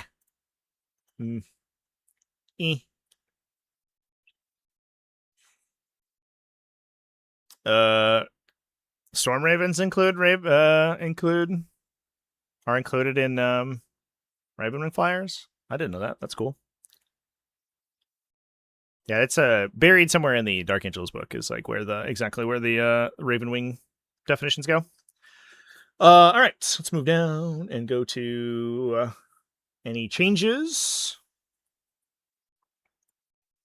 in the army. Nephilim Jet Fighter becomes a true aircraft. Bunch of stuff changes from 9 inches down to 8 inches.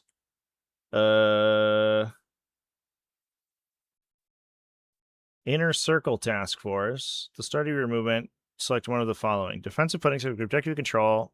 Till the start of your next thing, it's about. Select one or more objective you do not control. Till the start of your next movement phase, each of those objectives is vowed. Is this... So, I guess we can look at the Inner Circle Task Force, right? Is this in here? No. It's in the Codex.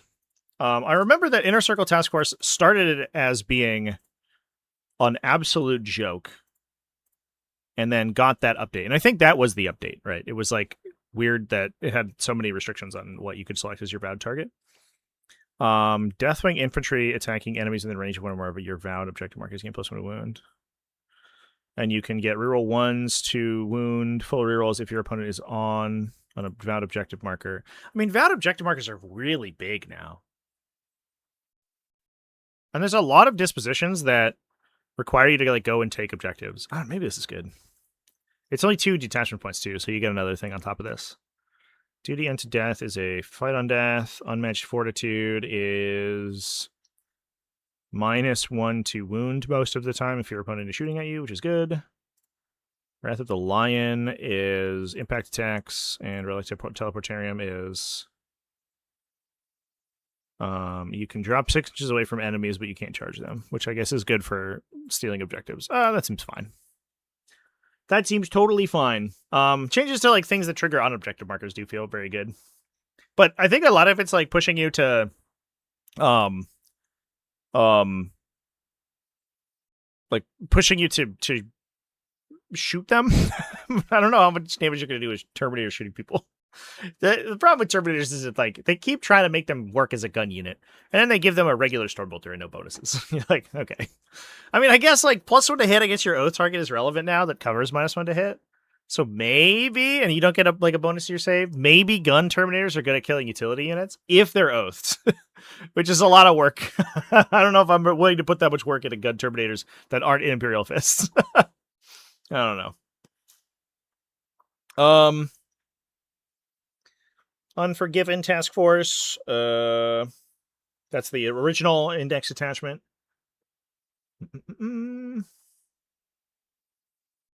Well, an adaptive starter's unit from your army is Battle Shock. Change the objective control characteristic of models in that unit to 1 instead of dash.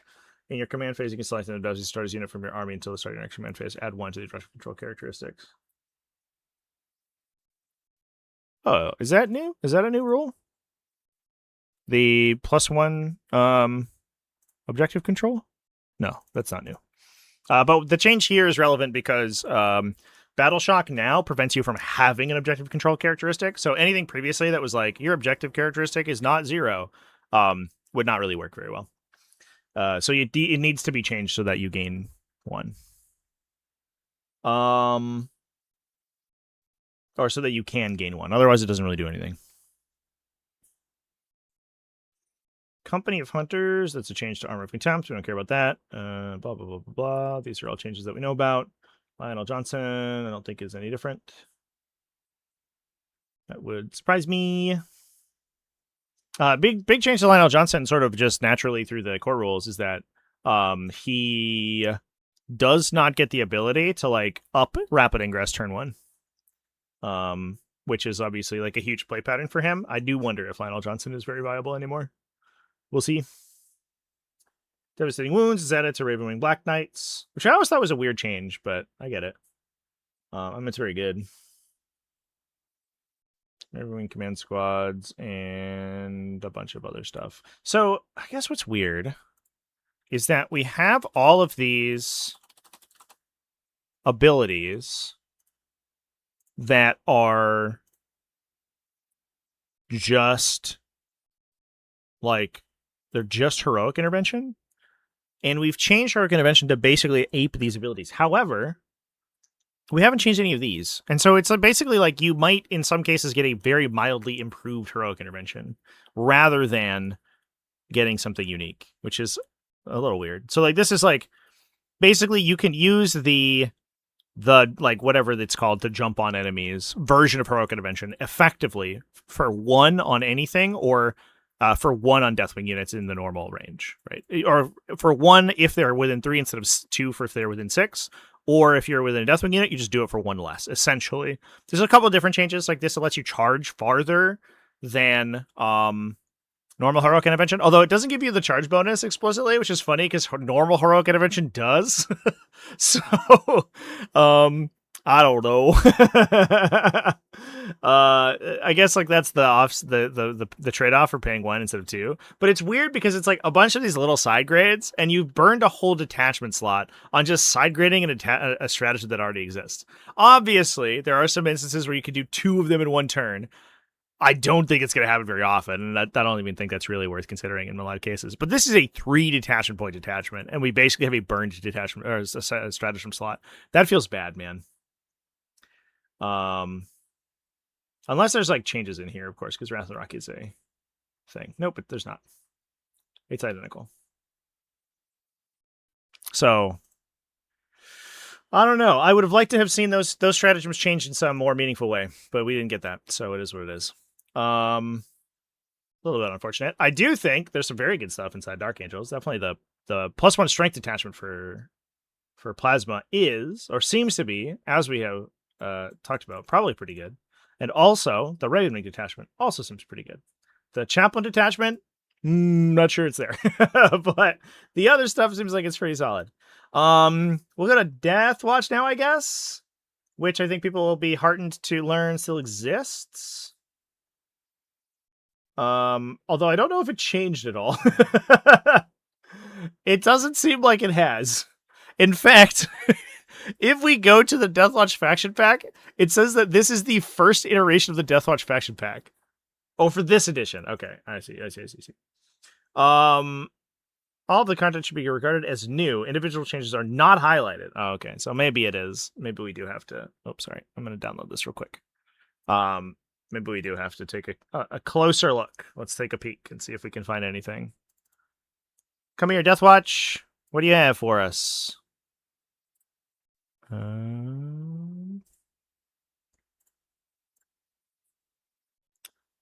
Kill team army rule. You always use the highest toughness characteristic.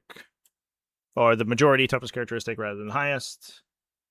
Blah, blah, blah, blah, blah. Mission tactics. Less your task force. This does not look different. It doesn't even use the... it doesn't even use the... I guess like this says until the end of your next movement phase. I don't know if that's new. It doesn't even use the new detachment like format. I bet this is the same. I don't believe that there are any changes to this. I do think it is good that the people who were like doomsaying that Deathwatch would be destroyed, removed from the game, there would be no Black Spear Task Force anymore. I'm glad those people have showed up. They just said they were not getting any new content. They weren't saying that they were removing all the existing content, and they just have kept them identical. It doesn't look like anything's different, to be honest. Maybe there's a couple changes in here or something that I can't quite see, but this looks exactly the same. There are definitely some changes to Deathwatch. I think Deathwatch, in my opinion, and we'll see what points values look like, because that's going to be a huge effect of whether or not Deathwatch is good. Because like Deathwatch is so much on like body count, right? You just have how many specialist elite infantry you could fit in your army. That's going to be a big thing. Have a Talon Strike kill team? Oh yeah, there it is. I do think that Deathwatch is going to have some really interesting places to play because Uppy Downy's really good. It's way worse at alpha striking people because you can't do it turn 1, right? However, it's so good later on in the game because it's so much more difficult to screen. It's crazy hard to screen these things. And I think the ability to constantly be sending things into your opponent's home is tough. Oh, the Corvus Blackstar ended up becoming a hover vehicle. Oh man, I'm so excited about the new hover vehicle rules. This is what we were talking about with aircraft like the whole time, by the way, where it's like, how do you balance this thing that can move an infinite distance or whatever? And the answer is like, you just make it like a normal vehicle, but it's like a little faster. And that's exactly what they did. Obviously the new redeploying aircraft is very different, but I do think that for the majority of these like aircraft units, this is so much more healthy than the previous version.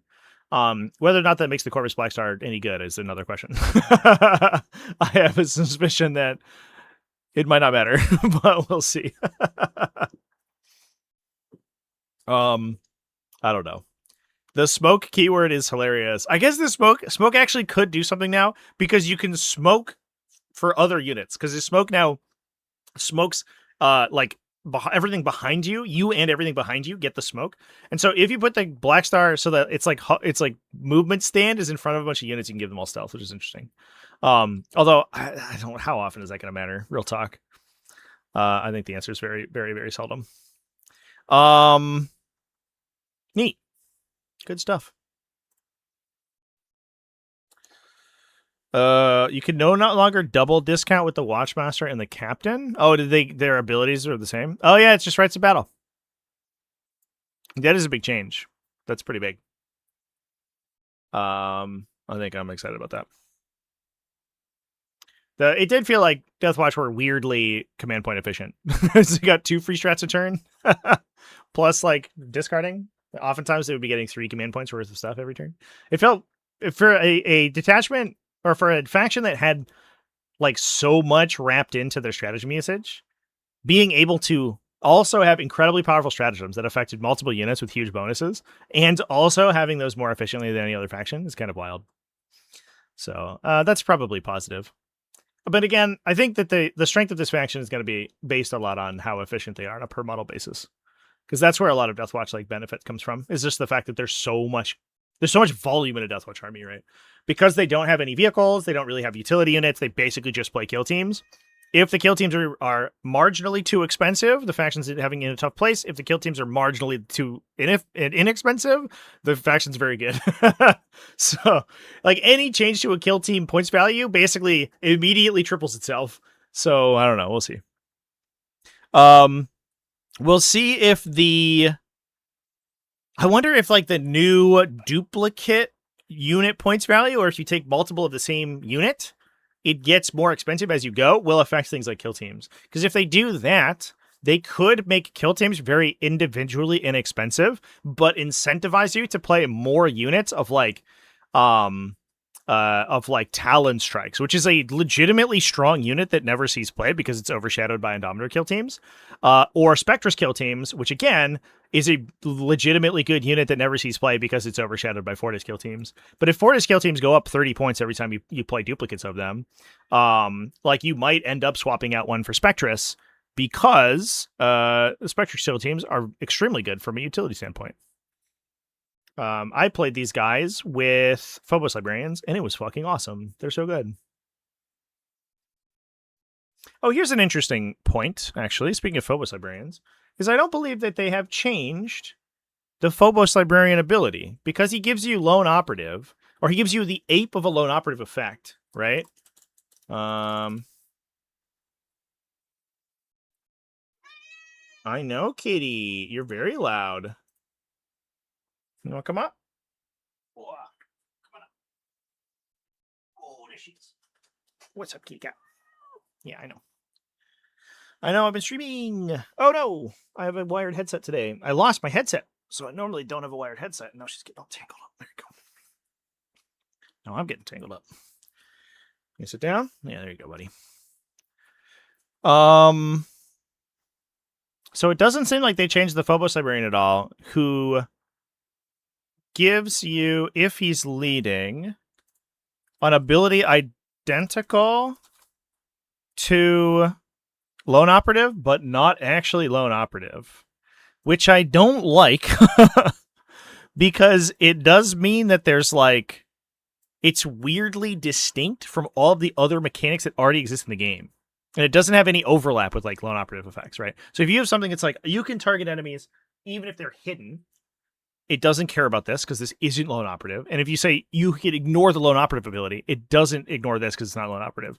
And I don't like that. I expected this to change to just say the unit has Lone Operative parentheses 12. Or I guess you don't even have to say that. You just say Lone Operative, which also prevents things from being in visibility if they're outside that distance. And I also expected to see a lot of things like, you know, once we see the Chaos detachment, the Chaos data sheets and stuff like Bellicore, right? That's like 18-inch Lone Op. I would expect that to go to units within 6 inches of them have 18-inch Lone Operative parentheses 18 inches. However, this indicates they might not change that, which would be weird. I don't know. All right, well, Deathwatch was, I guess, kind of interesting, but we shall see. Let's go ahead and hop on over to who's next. We'll probably do Grey Knights at the end, so we will do Space Wolves, I think. Yeah, we'll do Space Wolves, I guess. Is that the only one we haven't done? Blood Angels, Dark Angels, Black Templars, Flash Specials. Yep, that's the only actual Space Marine chapter we haven't done. Grey Knights being included in Space Marines is really funny. Oh,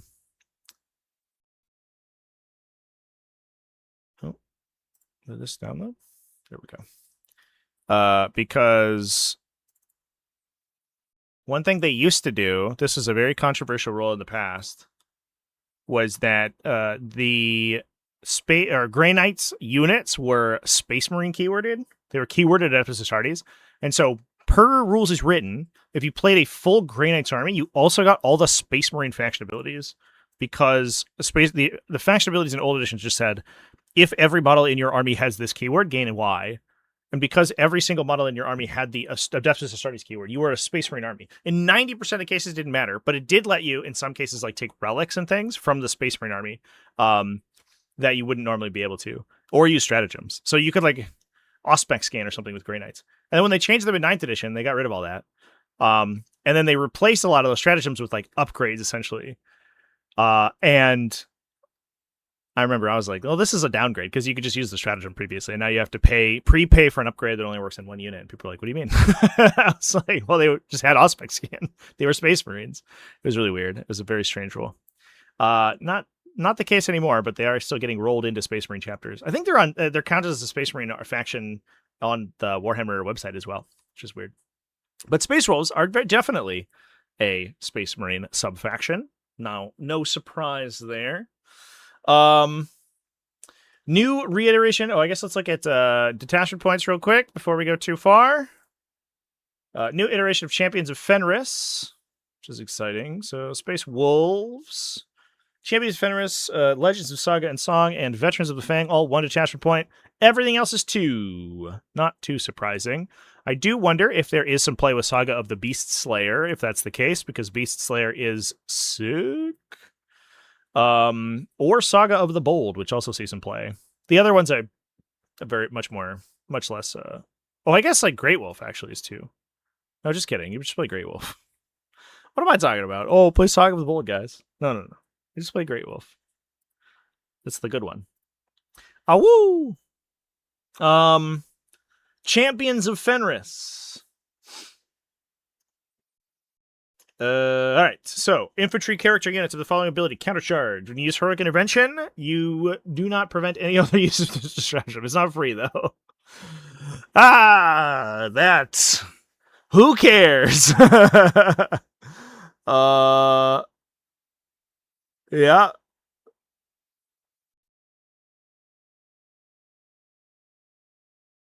Cool.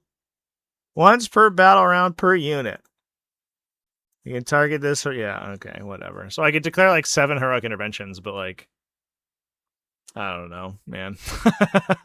What if I just fail my charges and I burn a bunch of command points for nothing? If you gave me charge rerolls on that, I would be into it. I'd actually think that'd maybe be good. But this is also not a faction that I think tends to, like, Space Marines in general, I don't think is the heroic intervention faction, really. There's a lot of factions where you just have like a compact of units in one position where heroic intervention is very strong. I don't think Space Marines is that, because you're too expensive per model. Enhancements. Infantry model has +1 wounds, +2 wounds, +1 strength. Okay.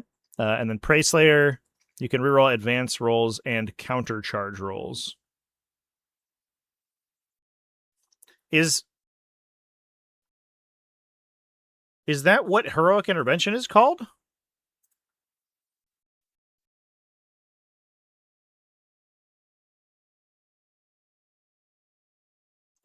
No. It's a charge roll. What the fuck is a counter charge roll? Oops, excuse me, that's my head desktop.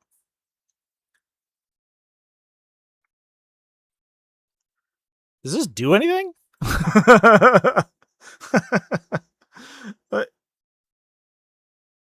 is this supposed to be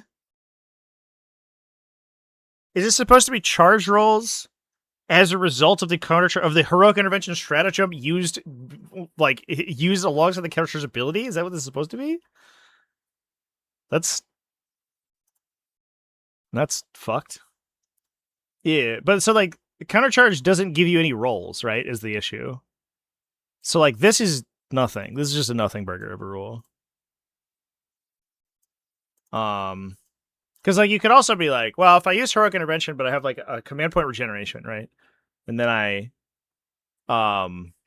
like, is that a countercharge roll? It's a roll, like, activated during the resolution of the Heroic Intervention stratagem allowed by the countercharge ability, right?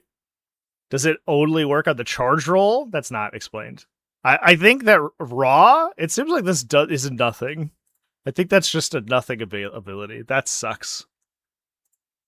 This attachment's just bad. Okay, you can five votes feel pain against mortal wounds. Fine. Select an objective you're controlling gets secured. Good. And put character gets units get stealth. All right, whatever. All right, let's just move on. That's a bad detachment. That's bad and poorly written. Legends of Saga and Song. Terminator units get +1/2 charge. Solid. Especially because they're faster than normal Terminators, right?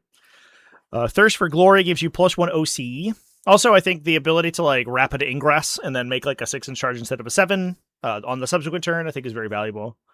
And then Fierce Example gives Terminator unit +1 toughness. Although, here's the problem, is that I think the Wolfguard Terminators care about the enemy strength characteristic, so this actually doesn't do that much, right? I guess it pushes them to 6, which means strength 10 weapons that wound in 1/3s, or don't wound in 1/2s. But Wolfguard Terminators get -1 to wound if your strength is greater than their toughness, right? Yeah. So in many cases, improving your own toughness value is not actually that valuable because it doesn't change the math. Oh, no, not in all cases. But the other I guess the benefit, though, is that every time you are attaching a character to the Wolfguard Terminator unit, it's an epic hero because they don't have any non-epic hero attachments. So, except there might be an enhancement somewhere. But the fact that you can't duplicate up on enhancements is not, doesn't matter because you always have epic heroes who can't take enhancements anyway. So it's actually not too bad. I was like thinking about this in the situation where you would prefer to take another enhancement on a Terminator character, but it doesn't matter if your Terminator characters can't even attach to the unit. Who gives a shit? Whatever, dude. Fangs of the Pack gives your entire unit precision in the fight phase. Chilling Howl gives a battle shock check on one enemy unit within 6. Cool. In your opponent's command phase. I guess that's a good timing for it. There's some cases where this actually just like fucks with your opponent. If they're like, aha, I've contested your objective, you silly Terminators, with my little unit of guardsmen. What will you do? And you're like, I don't know, take a leadership 8, an 8-up battle shock check, and if you fail, you don't have the objective and lose a bunch of points. Wings of the Blizzard gives you an uppy downy for Terminators, which is good. All right. I've come around a little bit on this detachment. That feels not too bad. And then Veterans of the Fang is the Grey Hunter one. That seems awesome. If it was equal or above, it'd be very good. It'd be very. But I do think, I mean, there are some like weapon profiles that do get affected by the +1 toughness quite a bit, like the heavy bolters, right? Which I think are going to be very good into Terminator equivalents because you're no longer saving on 2s against them; you're saving on 3s. So just like dumping heavy bolter shots into somebody is very valuable, and being +1 toughness against those, that's just -1 to wound for all of those stuff. Whereas normally they would be wounding on 5s, and then obviously like people in chat are pointing out, like strength 10 obviously is good. It is good against you because you push strength 10 to be wounding you on 4s. So I think that's solid, and I think it's solid in the situation where you are not looking for another enhancement on the unit anyway, because they're Wolfguard Terminators and they can't have any. Veterans of the Fang, well, they can't have, like, they don't have access to any, is what I mean. Grey Hunters can perform an action and still shoot. Excellent. It would be even more excellent if you could advance and still shoot, but I don't think that matters so much. In the declared battle formation step, you can split friendly Grey Hunters units into 2, each with a starting strength of 5. Fucking awesome. Grey Hunters, obviously, OC3 utility infantry with a gun and wound rerolls on objectives. So this unit is like goated with the sauce, as they say, as the kids say. So you have 15 OC in a unit of 5. currently they're 165 points per 5, so they're like 87 points per unit. So it comes in at what, like 17.5 points or something. Incredibly efficient. And then they get wounded rolls on objectives. So they're just legionnaires. I think if you have access to advanced in charge or another threat range amplifier, like Chaos Legionnaire kind of stuff is so good. Little utility that clears out enemy utility. Like a lot of the melee in this edition feels like it's going to be either stuff that deep strikes into hidden, which is just Blood Angel's whole bag, which is going to be insane. Blood Angel's just going to be lone opt all the time. It's insane. It's wild. I for one am ready, to accept our Blood Angels overlords into my heart. But also units like little utility units that can fight over objectives are just phenomenal. And Grey Hunters are probably one of the best ones of the entire game. And this was like to a point. I was already like, this is already great, right? 15 OC for like 85 points on a unit that gets wounded rolls is fucking awesome. But I don't think I necessarily internalized how good disruption units are in this edition. It's wild. Because if in most cases, if you are like one staging point outside your deployment zone, an advance in charge on most units closes the gap between either of the expansion objectives on most deployments. So most deployments have one or two either hidden points where you can go into terrain and be hidden, or staging areas where there's like an L terrain feature that you can go into and not be seen. If you are in those, even if you're only move 6 or move 7 or whatever, you can probably access your opponent's expansion. So all Grey Hunters need to do is start on the line, either behind their line of sight blockers or hidden in terrain, and then run to that position, and immediately you can put 15 OC on your opponent's objective and probably kill a unit at the same time. And that's true of both objectives, and that's true of most deployment zones. So, like, I've been playing the shit out of, like, Hormigons and stuff, which do the same thing, but they have a little bit tougher time hiding because they're 11 models. But 5 models can tuck into a lot of positions or hide in a lot of positions, and then just immediately close that gap. If you also have stuff like Impulsors or whatever, it's also very good. So I think, like, this style of unit's going to be strong. I do think it is the longer move characters you can get, the better, because the size of the objectives does make the charges really awkward. So in a lot of cases, you're rolling like 6s or 7s to charge, even if you have advance and charge somewhere. However, the fact that you're 15 OC and do 1 trillion damage is probably pretty good. I don't know. I think that's solid. So if we can combine this with an advance in charge somewhere else in the faction, which I guess is tough to source. I'd have to look through the existing Space Wolf detachments. I think like we'll take a peek in a sec here. Because you have to find a 2 DP detachment that gives you advance in charge, which seems a little bit tough. Outside of Blood Angels, apparently, who just have that coming out their ass. We'll have to take a peek. We'll have to take a peek where this wants to go. Anyway, let's talk about it. So you can advance or fall back and do an action with Grey Hunters. Again, phenomenal, because we can already like steal objectives from people everywhere. Grizzled Hunters is Grey Hunters either get sustained or lethal hits when they're selected to fight, which is good for a unit that attacks 20 times with melee attacks with rerolls. Sustained hits on those is awesome. Blade Keen Senses, at the start of your shooting phase, you select one unengaged Grey Hunters unit and select a visible unit within 24 inches. The enemy unit gets +6 detection range. So many of these are like 12 for +3. This one's 24 for +6. What the fuck? Okay. That's very good. Wolfguard Battle Leader can get Eye of the Hunter to get Assault, Ignore Cover, +1 AP. On ranged attacks only. Yeah, it's okay. Assault, Ignore Cover is good for like their Grey Hunter squads. They do shoot. I think they have 3 attack ranged attacks for some reason too. They just attack so many times. Yeah, they're 2 shots. 401 with rapid fire 1. So the little unit of 5 can shoot 15 times with ranged attacks and then charge and do 20 attacks with melee attacks, plus the Wolfguard Battle Leader's bonus, if you attach them into the unit. Although that unit starts to get very expensive, so I don't know necessarily if I want to be doing that.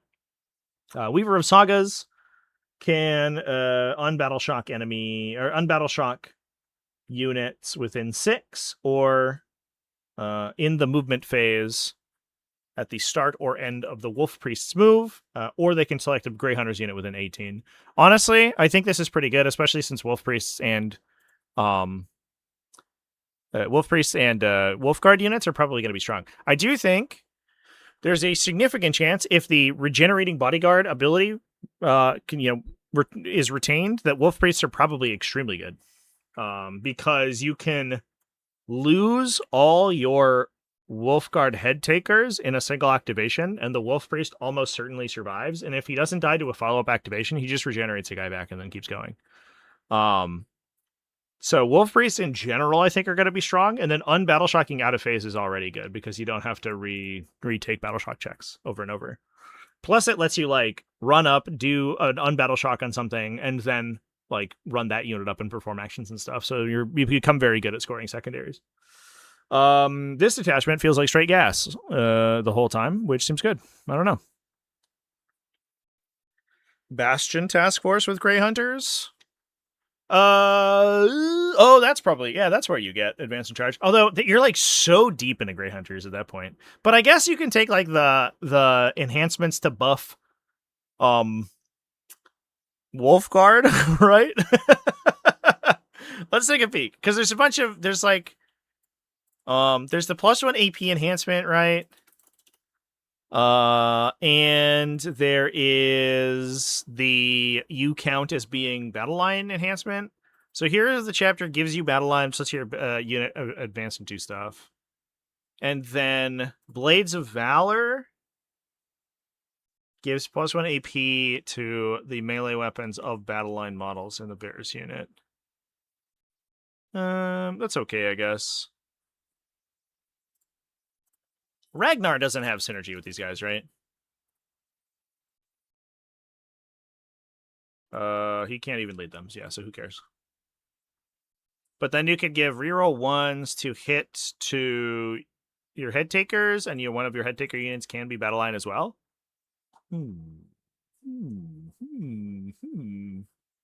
then you can take like little 5-mans with. You actually do, I think, at that point want to start taking the battle leaders, which give you rerolls and sustains on your attacks, and then these units begin to advance and charge and do like legitimately cool stuff.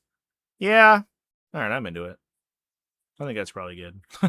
I don't know if it's as good as the Black Templar Bastion Task Force builds. I think those are probably more heavily weighted in favor of their battle line units. I will say, I think Grey Hunters are good because they are good utility, or they're good.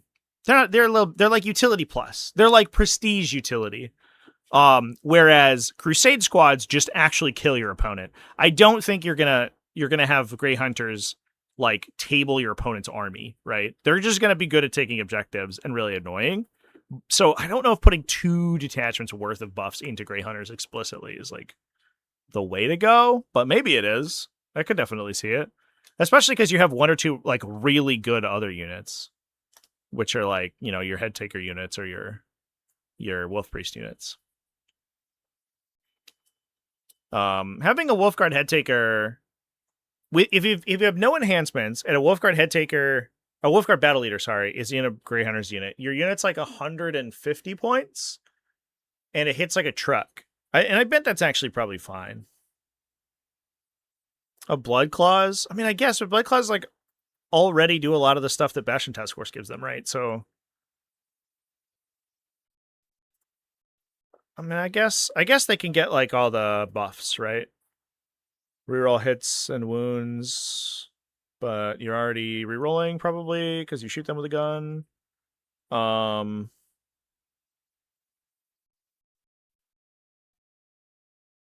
to wound on like a big unit of guys is probably okay.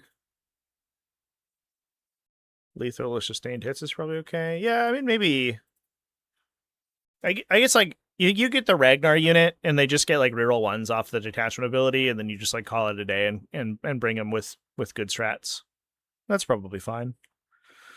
And then the rest of your unit is like Grey Hunters running around.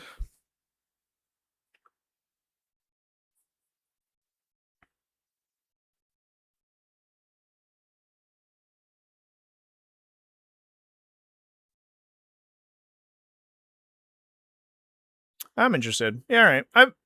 I mean, that's worth playtesting for sure. I don't think necessarily I'm going to say that it's like the greatest build ever.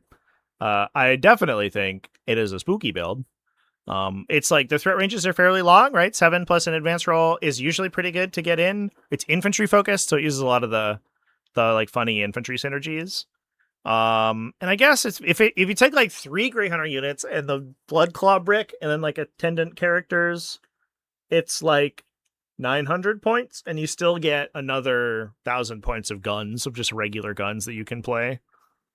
You just don't you have like, I guess it's kind.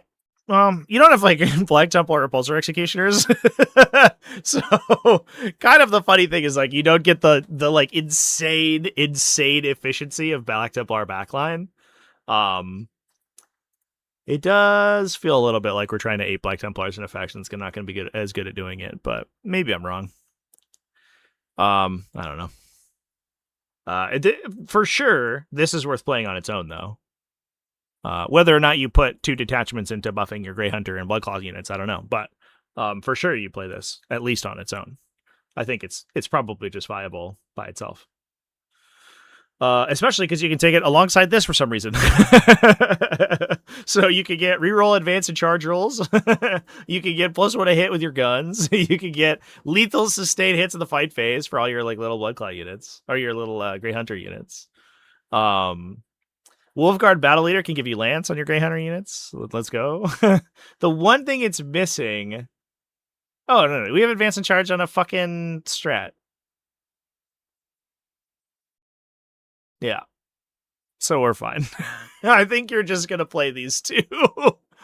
I think this with Bastion is cool and awesome. And it's going to be a solid A tier. I think this and this is going to be a solid A+ tier. That feels phenomenal. Because this affects the rest of your army and is for whatever reason 2 detachment points, which is awesome. Detachment to split Crusade units. Isn't it like the point of Crusader squads is that they are big units though? Splitting Crusader units is weird because they have 3 separate unit like model types inside them, and so splitting them has like massive implications on how you split them. But I guess you could make rules for like the proportion in which you split them. If you have a unit of 20, you split them into 2 units of 5. Like 1 unit of 5. They have 2 Sword Brethrens in the unit, is that right? Or is it 1? I can't remember. You split them into like 2 units of like 5, 4, and 1 or whatever. I don't know. Do I think all the Space Marine Codex and Orc detachments are going to change when the new Codexes come out? Probably. I would say, in fact, almost certainly. I don't know about the digital release stuff. They might just rewrite that, but there are some mechanics that it seems like will not carry over. It sounds like, for example, that the new army rule is just going to be Gladius Task Force or something similar. So I don't know. I would not expect to see them all exactly as they are right now. Although the 1 detachment point stuff might not change because that stuff is like so recent. I don't know if they would. It seems like they would go out of their way to try to construct those in a way that is usable alongside the Codex initially. But never say never. Saga of the Beast Slayer. Wolf Touch gives you +2 movement in the declared battle formation step. You can attach a wolf and infantry. This is great, by the way, because if you take this alongside something like the Veterans of the Fang, it improves the threat range of the Grey Hunter squad if he attaches into it. Because this is an enhancement for a Wolfguard battle leader that lets them embed to a Wolfen unit, but you don't have to embed to a Wolfen unit, and otherwise it just gives you +2 movement. So it's like 15 points or whatever for +2 threat range, which is awesome. Logan Grimnar, Hiking a Fenris. In your movement phase, you can select 1 friendly Space Wolf unit in strategic reserve. If you do, until the end of the phase, for the purposes of setting it up on the battlefield, treat the current battle route as being 1 higher.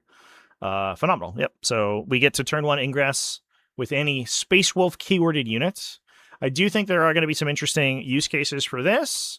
Being able to drop... So, interestingly, a lot of the missions have objectives that are within strat reserve distance of the table edge. If we can bring Grey Hunters in top 1, we can just take those objectives from the corners. And then we just have 15 OC on them and are performing actions immediately. So that does depend on the disposition you take in some cases and the layouts you play. But if you know the layouts going in, planning around using this on not your gun units, not your weird melee guys or whatever, but using it on your utility is going to be awesome. And that's a huge benefit of being able to use Space Wolf keyworded units as utility rather than Space Marine keyworded units.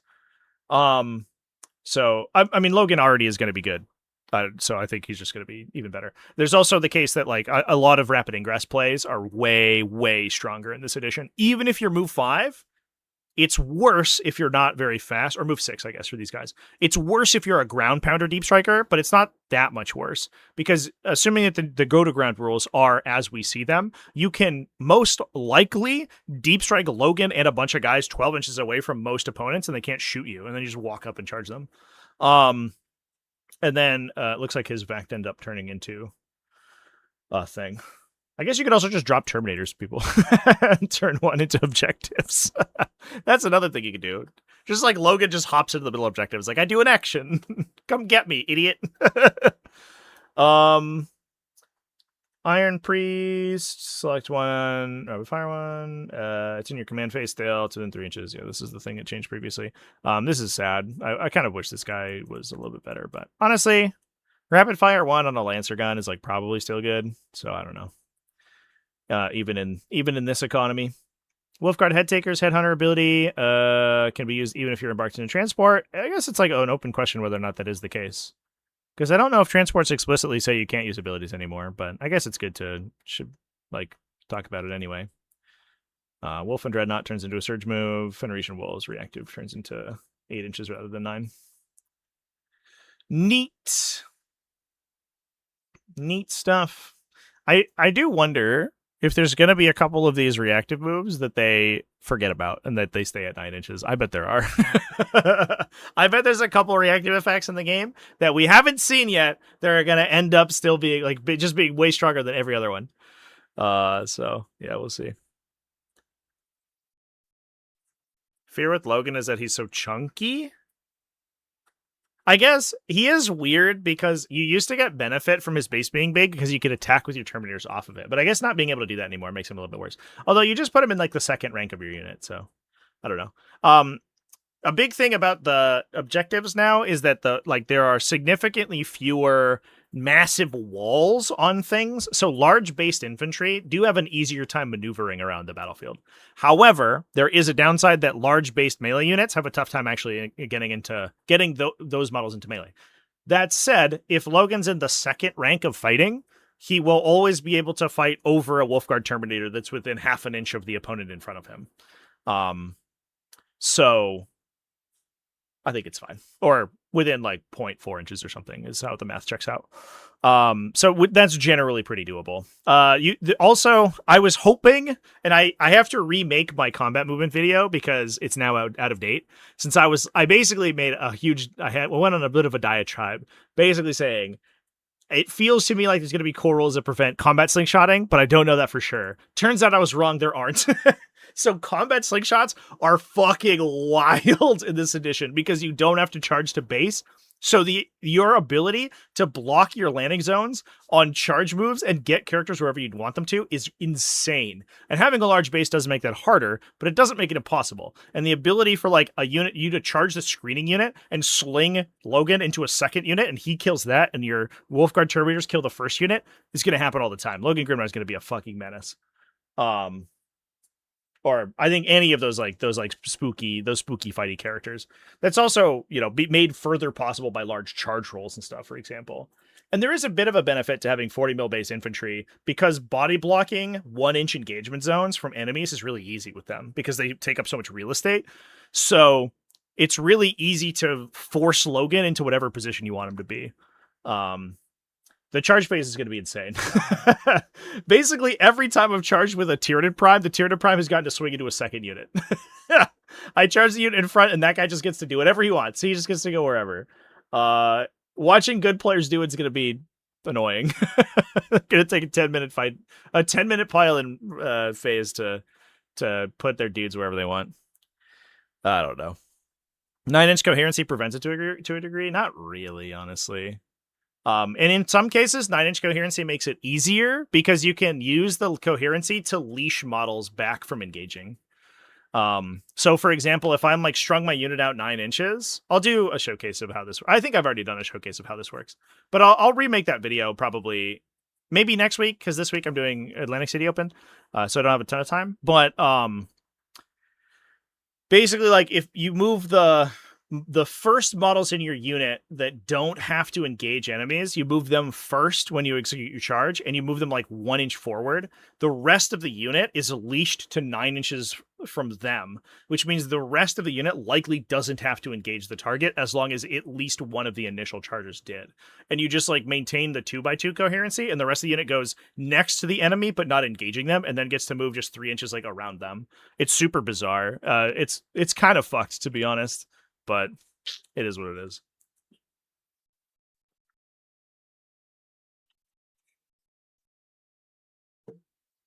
Logan is the meme of the guy, but yeah, the wrestler guy, the Undertaker, right? Is like behind the other dude. Yeah. I mean, it's like true of anything, and any like large, like I think like Barrack Stormbrow is like probably like one of the spookiest because he has like you can get like 6-inch piling consolidated on him.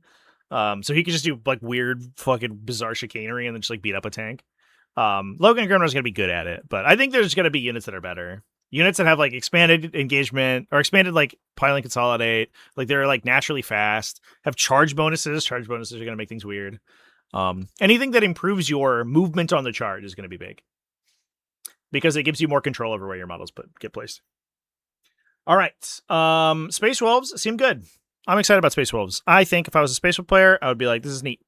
I think Blood Angels, Black Templars, maybe the winners here. I don't know. But because like they're existent. Oh, I mean, Blood Angels just like basically got a new set of detachments, essentially. Because so many of their detachments are already 2 detachment points. Space Wolves did that to a lesser but not dissimilar extent. All right, let's talk about Grey Knights, because I think that's the thing that everyone was worried about. They're like, guys, Grey Knights are going to be broken, the faction's going to destroy the game, and please nerf. But we'll see. I have heard, and I don't know if this is the case because I haven't seen any actual, evidence of it, but I've heard that they're getting absolutely fucking annihilated by points cost changes. So first, let's talk about Grey Knight detachments. So Warpbane Task Force remains in the game at 3 detachment points. Pretty cool. Sonctic Spearhead comes in at 2 detachment points. Hello Conclave is 2. Literally every single faction or Codex detachment is 2, and then all of their new detachments are 1. All right. So you cannot combo Warpbane Task Force with any of the new ones in a Strike Force game. Thank goodness. That's helpful. Oops, let's go over here. However, we will talk about the new stuff. So Argent Assault is the Paladin detachment. I've seen several people play this already, and it's very good. As it turns out, Paladins getting basically blanket +1 to wound is fucking awesome. The biggest downside of these units was that they for some reason their strength characteristic sucks, right? Their strength 6, which is good against like medium stuff, like light to medium infantry. They're good at killing. As soon as you push to toughness 7 or higher, they just start failing, and you basically required ways to either get models in the unit that would deal damage, or you like had to take brother captains and stuff to give them lethal hits to make that unit viable at all. A blanket +1 to wound against all units that they had a tough time killing previously, immediately good. No notes. The other thing that Paladins have, which is awesome, is the fact that they take 5 Psy Cannons. And Psy Cannons are insane because they ignore cover now. So this unit is already good at shooting and is just going to be better at fighting and can play weird rapid ingress plays. Obviously, the thing you have to keep in mind is that they can't ingress turn 1, but that's not the end of the world. So you can get +1 to wound or +1 to charge for Terminator characters. You can select a visible enemy unit at the start of the shooting phase within 12. You get +6 detection range against them, but it is only Terminator models. So it has to be a Terminator character to run in. But it's good if you're like running in. You can plus detection range the unit that you're near, have all your Purgators kill it, and then you charge somebody else. That's pretty good. You can get a 4+ field of pain against mortal wounds, which I believe your librarians do anyway, right? Oh no, it's a Brotherhood librarian is what we want. Oh no, they just give you a field of pain against psychic. Just kidding. Which is extremely good, by the way. So many factions use mass psychic attacks. This ability can confirm incredibly strong. What's interesting is that it doesn't seem like these are going to get changed to be 18-inch tone up. So that is weird, and I don't like it. But we'll see. Once we get to the datasheet changes, we'll see. Fires of Purgation is the Purgator Squad thing. When you select an enemy unit to be pinned by the Purgation Squad ability, so that's their datasheet ability, it currently gives you -2 to charge. Oop, itchy ear here, chat. One sec. It gives you -2 to charge and on non-monster vehicles and -2 movement characteristic, and then also forces a battle shock check at -1. You do have to select non-monster vehicles, so you cannot do them even for the battle shock check thing. But battle shocking infantry is pretty good. That's especially for a detachment that I think is good for its enhancements and stratagems. That's like a very nice additional effect. Precognition. Oh, excuse me. Precognition volleys gives you snap shooting on unmodified hit rolls of 5. Sort of mid, to be honest. Meh. And then the other one that's crazy is Boons of Deimos, which is +2 strength on Purgation squads. My hope is that this is not wildly... well, I guess I don't know how to feel about this, because if this is super cheap, this detachment's going to be fucking nuts. Because if we just have a bunch of strength 6 Starbolters and strength 10, gunshots everywhere, it's going to be insane. Can Grey Knights use Librarius? No. You cannot. I don't see why you would be able to.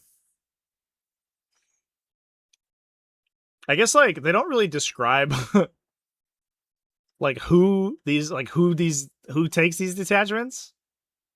But it stands to reason that you'd have to be in the faction, listed in the faction pack, to use the ability, the rules in the faction pack. So if you're not playing Adeptus Astartes, you cannot use the Adeptus Astartes detachments. Although they don't say like this detachment is for Adeptus Astartes only, which it feels like they shouldn't have to, but I do. Like I have noted in the past that like Grey Knights have randomly gotten the Space Marine keyword previously and gotten Space Marine abilities. So who knows? You could see it being a thing. But I doubt that would be the case. Soul locked. When an enemy unit or when a Purgation squad is selected to make a fallback move, you can still shoot. That's pretty good. Focused Immolation gives you devastating wounds and sustained hits 1 on a Purgation squad. As we've talked about, you can take 10 Purgators, you just only get 4 heavy weapons, but that means you get 6 Stormbolters that get devastating wounds, sustained hits 1. And these two things are synergistic because sustained hits gives you more chances to roll devastating. So this combination of effects is fucking wild. You can have strength 6, sustained hit, devastating wound on a unit that shoots like 37 times or something. 36 times, 12 side cannon shots plus 24 Stormbolter shots. Yeah, 36 times. Ouchie mama, that's a lot. Can you use a Chaos Space Marine detachment and then ally in your 1 Chaos Knight? No, it doesn't appear to be the case. I believe that the way that they've stated that it works is that the Chaos, any allies are just going to be part of your army, but you only select detachments from your army keyword. Your allies just don't have any detachment effects. Unless they have some sort of, unless you're playing like the Demon detachment or whatever that gives you detachment effects. Spirit Seer. In your shooting phase, when a friendly Purgation squad unit has shot, you target the Purgation squad. You select 1 battle-shocked enemy unit that hit by those attacks and suffers D3 + 1 mortal wounds. It's actually kind of sweet. So you could shoot the big unit at something, do a bunch of damage, force a battle shock check. If they fail, you just shoot them with the second unit. Like one dude fires a Stormbolter over, and he hits them, and then deals a bunch of mortal wounds and kills them. That's cute. Less useful than the other effects, but still not too bad. And then Immaterial Interdiction is the Interceptor detachment. If you did not make an ingress move in the turn after you shoot, instead of using personal teleporters, which is the 6-inch move after shooting, you can make a surge move of d6 plus 1. Surge moves, it probably would behoove us to talk about real quick, are a special kind of movement that chooses the closest enemy unit as your surge target that moves everyone in the unit directly towards them. So previously, surge moves said that your unit and the enemy unit had to end as close as possible, but that was the only restriction. Now, you choose the closest enemy unit, and every model goes as close as possible to them. So you can't do all the weird shit where you would like string your unit or reposition them in a weird way. It's not closer. You don't get to combat orbit them. Everyone goes in a straight line. I think that they basically sort of discuss it in the diagram a little bit. So like the Mortifier here shoots a Berserker unit, kills 2 of the Berserkers. The Berserker player assigns them to models near the Mortifier, which makes the Battle Sisters closer, and then everyone moves as close as they can towards the Battle Sisters, which is in this case is in base contact. So there's going to be some weird stuff that happen where you look at this ability and you say, a d6 plus 1-inch move after I shoot towards enemies. That's great, but it's not towards them. It's directly towards the closest. So in some cases, there's going to be weird times where you're like, I'm going to try to jail or to like push my interceptors really far forward. However, I'm within 8 inches or 9 inches of an enemy unit, like a random unit I don't care about, right? 5 fucking termagants or something. Your unit runs up, shoots, and then immediately like rolls a 6 on their surge move and has to engage the 5 idiot termagants and stand there for a turn and like kills them, but doesn't do the thing where it wanted to, or it wants to jump over them and do more stuff. So the thing to keep in mind about this is that it's a crazy ability that if you have no enemy units around you is going to be good. However, if you do, things get weird because you do start to have these situations where you start to forcibly engage enemies. However, if you don't engage anyone, you just charge after that. So it's crazy good. You can upgrade your interceptor squads to make ingress moves turn 1. However, keep in mind, ingress moves prevent you from moving for the rest of the turn. So if you ingress turn 1, you cannot use your personal teleporters. This is a bunch of ways in this detachment for you not to use the data shoot ability in your interceptors. It's a little bit weird. And then astral overlap gives you stealth. Whatever.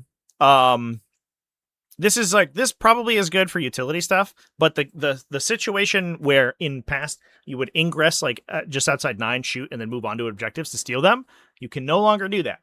So interceptors are, I think in a lot of cases they're giving them more things to do rather than just shooting and scooting, because interceptors are so dramatically worse at doing the utility thing that they did previously, just because of the fact that they can't do it out of Gate of Infinity or out of Deep Strike. You can give them Lance, obviously, which is awesome. You have to have made a charge move this turn, so there's some anti-synergy with the surge move, because I don't believe... Yeah, when you engage your surge target, you just are engaged, which means you fight and fight normal. They will likely have the opportunity to swing at you first. Unless you don't charge with anything else during the same turn, then these guys will just hit you first anyway. So... I don't know. There's like some weird stuff that happens. So like you could run up and then roll a really high surge move and engage someone and be like, I'll lance them. And you're like, no, you surged into me. You didn't charge into me. So no lance for you, my guy. By thought alone lets you shoot and perform actions. That's pretty neat. Although I don't believe that you're going to be able to use any of these movement effects. I guess you probably can, because you just... Oh, no. Yeah. So it's when you start an action, you can shoot afterwards. But because you're performing an action, you don't want to use any of your after shooting movements. So it just basically turns off all these as well. Like all of these abilities turn off your personal teleportation. And then responsive displacement, after an enemy falls back from interceptor squad, you can reactive move them D3+3. That's okay. This is very good for like early jailing. It feels kind of like, to me, it seems really crazy and it's probably extremely good, but it does feel to me like it's maybe the least impactful of all 3 of these. But I don't know if that's necessarily the case. You are going to be able to wombo this with stuff like, well, I guess not banishers, because, Well, but you can do it with banishers because banishers gives you bonuses in melee, so you can get like sustained hits and lance, right? But it doesn't let you, for example, advance personal to or a surge move and then charge because you can't shoot. There's no way to let you advance and shoot. I don't believe. Warpaint Task Force is here. I'm sure if there's any changes, we'll see them. Or I guess we'll take a peek.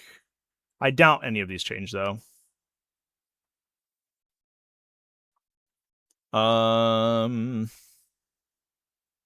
I'd be interested to see if it doesn't. I imagine they didn't change any of the characters. Nope. But it would be interesting to see if there is a change to leaders where this this ability becomes really good, because Brotherhood Champions is like kind of exactly where you want that. Sometimes you play it on Tech Marines, but the weird thing is that like it seems specifically designed for Brotherhood Champions, but Brotherhood Champions can't attach to anything relevant. They can attach to strike squads, in which case they debuff the strike squad and make it worse because they remove scout from it, which is like a huge part of the strike squad play pattern. So this feels fucking atrocious. I don't know. They need to change this, right? This needs to be a different effect. But if they change Brotherhood Champions to apply their leadership ability all the time, which is it's just advance and charge, which is really good. If they can you can just take a little individual guys that can advance and charge and run around and do a bunch of extra mortal wounds, I think that this little dude becomes really strong. But if he just moves 6 by himself, he's in fact not very strong. He's kind of a goober. Also, if they just made his melee profile better, because he's just another purifier basically, which is weird. I don't know. I think I would love to see this unit be playable, but they try so as hard as they can not to make it good. I don't think any of the stratagems changed. Repelling Spear. Start of your opponent's charge phase. So it's exactly the same. Until the end of the phase, each time an enemy unit declares a charge. Oh, they didn't change this. Does this work?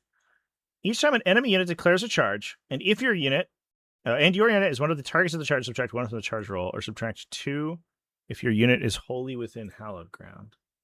So when you go to charge, you don't. Let's go to charge. The charge phase. You don't like the charge roll determines 2 things. It is your minimum distance and your movement distance. Is that right? There we go. So first you declare a charge. So your friendly unit does not declare a charge. The unit is eligible to declare a charge if it's on the battlefield. If you're not within 12 inches of enemies or are engaged or advanced or fell back, you cannot make to declare a charge unless, of course, you have an ability. Then you make a charge roll. The result is the maximum distance for the charge move. So it gives you 2 different things. The first is the maximum distance, which determines units you can charge. And then it is the maximum you can move on your charge move. You then if it's possible to make a charge move and you still want to, you make a charge move with the unit, which is you see opposite. So you then declare targets, which like would retroactively try to affect your charge roll. I think the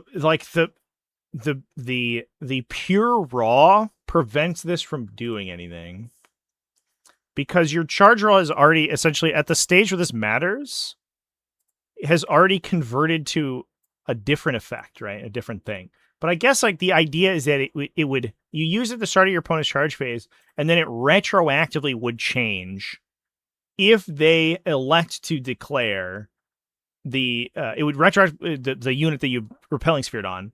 It would retroactively change the charge roll or the maximum distance and the charge move, which is really weird. So you basically like, if I have 3 Grey Knights units and my opponent goes, I'm going to repelling spear the one in the middle. Then you go, I'll make my charge roll. So you make it.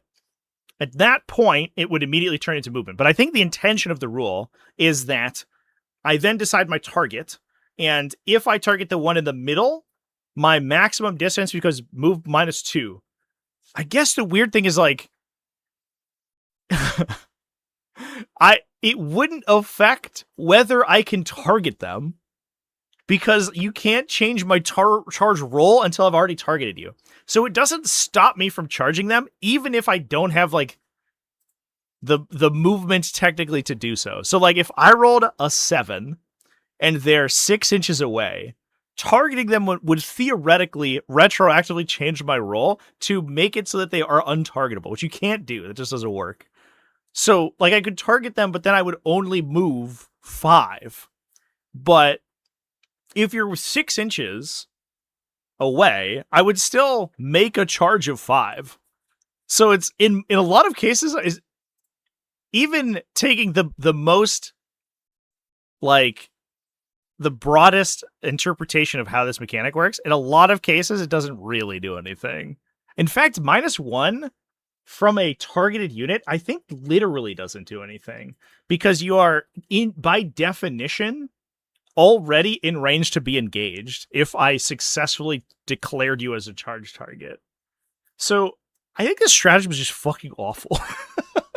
There's some cases where, like, if I'm in hallowed ground, I could force you to roll 1 higher to charge me than normal.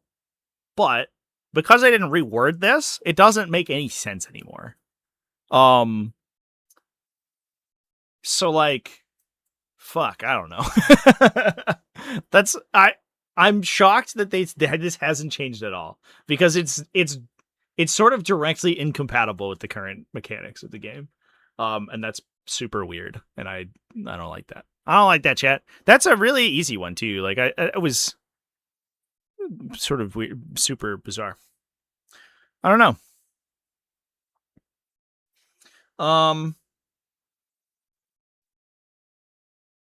6-inch deep strikes remain 6-inch deep strikes. And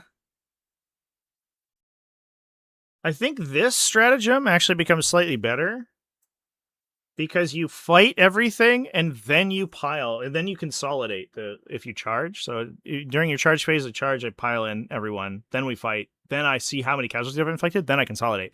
And I could potentially consolidate to have more units within 6 inches, whereas previously I was pinned to the unit I was fighting if I didn't kill them. In some cases, you could also find overrun moves to move even farther forward and get more units within 6 to then pulse mortal wounds onto them. This stratagem is actually probably slightly better.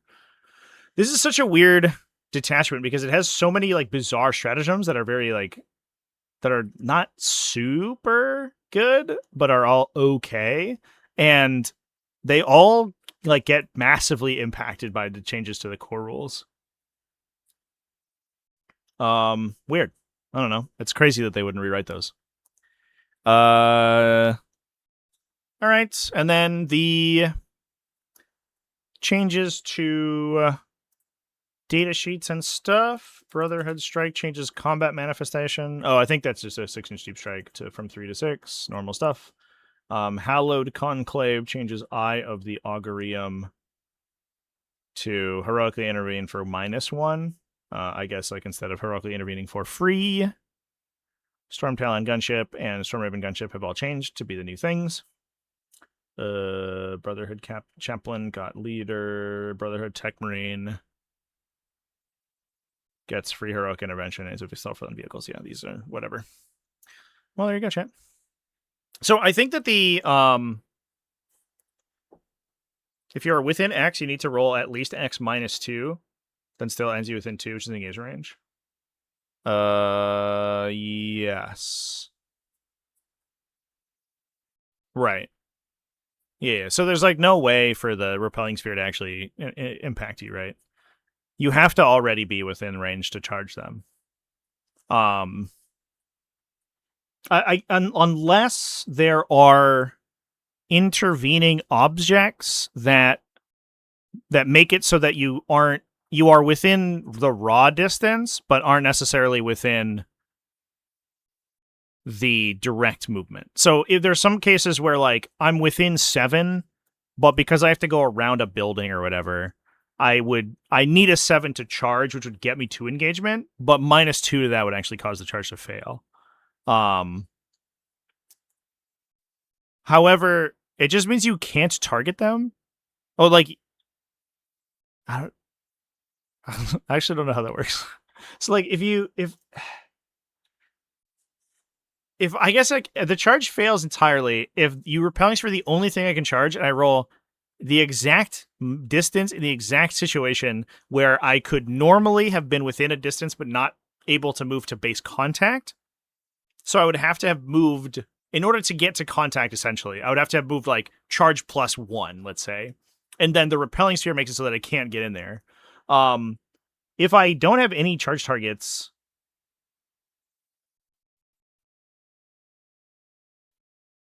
I guess the charge would fail.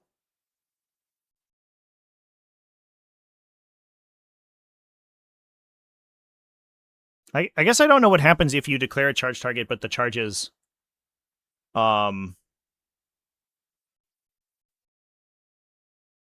impossible. Oh, I guess there's a rules commentary for it. We just don't have it yet. It would be charge no longer viable. That's how it would be, probably. Yeah. So it seems like that there's a commentary for it. All right. Well, that's good, at least. But they should have just rewritten the entire stratagem. The strategem's like broken right now. Which is unfortunate because that's a legitimately very powerful stratagem. Like when people would ingress in to go charge people, like -2 on them is a big deal, right? But unless there's like something weird in the way, it doesn't actually stop you from charging. So it's like, I don't know. Yeah, just broken. It just sucks to see. Thought the stuff for Grey Knights was going to be more impressive. Well, part of the thing is that like we already saw a lot of the Grey Knight mechanics, right? They basically fully spoiled all these new detachments. And the thing is that the way the game progresses now is very good for Grey Knights. I think why Grey Knights are good is sort of difficult to it's kind of difficult to explain because the game's like in many cases going to be about these like trading pieces, and Grey Knights because they get to up down every turn starting on battle round 2, right? They can just constantly cycle, and their weapons are so efficient, especially against other utility, that if I, for example, run up my unit of 5 guys into an objective, they are in hidden, so enemies like in their deployment zone couldn't shoot them, and they perform an action and they do a bunch of stuff, and I'm threatening control of the primary. Grey Knights can just up down, stand outside the terrain feature, and kill that unit immediately. They don't have to realistically commit any threats because a lot of times they can keep themselves either in lone operative or hidden range of a lot of enemy units attacking, or they keep themselves just out of threat range to regenerate any casualties they take from 1 or 2 activations, right? So they basically just get to like peel your units off for free. The regeneration specifically for Terminator squads. The Terminators within Arthesium can regenerate themselves. So they just get to kill units for free, effectively. And they always get to hit you. They don't really care about hidden because they can always get within the hidden distance they need to in order to attack you. They don't care about cover because all their shit, like literally their entire faction ignores cover and hit modifiers. So, and then on top of that, they also now have access to units that are more efficient at doing that than they ever had previously. At Bucket Hoff Steel Sybil donated $6.99 through Super Chat. Should I invest in a techno-archaeologist to sit on my home for 11th edition? Absolutely. I think that the lot of 12-inch deep strike denial zones is going to skyrocket immediately. I was playing without backline screening, and it legitimately just lost me an entire game. So I was playing Tyranids, and I was like, I have Spore Mines, I have a Biovore, we'll probably be fine. But towards the mid game, your units have to push forward. You have to constantly cycle onto objectives. It's a lot about disruption pieces on objectives. I sort of emptied my deployment zone. As soon as that happens, stuff ingresses in your back. They start to score 1 trillion points. So many secondaries do things in your opponent's deployment zone. A lot of the primaries score 1 million points if you take your opponent's home objective. Backline screening is more difficult than it ever has been because your average area denial zones are smaller and your units are more constrained. So you can't just like take a unit of 10 cultists and screen out your whole DZ essentially. So having units like infiltrators, techno-archaeologists, darkstrider, all that stuff to just sit in the back and just protect, like 2 of them protects almost your entire deployment zone. That's so strong. I cannot emphasize enough how strong it is. And I was even noticing, like, playing Tyranids, round 2, my opponent would have, like, it's so much more difficult to screen 125 mil. So by round 2, my opponent would have to push models forward, and there's one spot in their deployment zone they physically cannot block out with 8-inch denial zones, and you can always get a spore mine back there. So, like, the area denial, improved area denial effects are fucking just crazy good. Incredibly strong.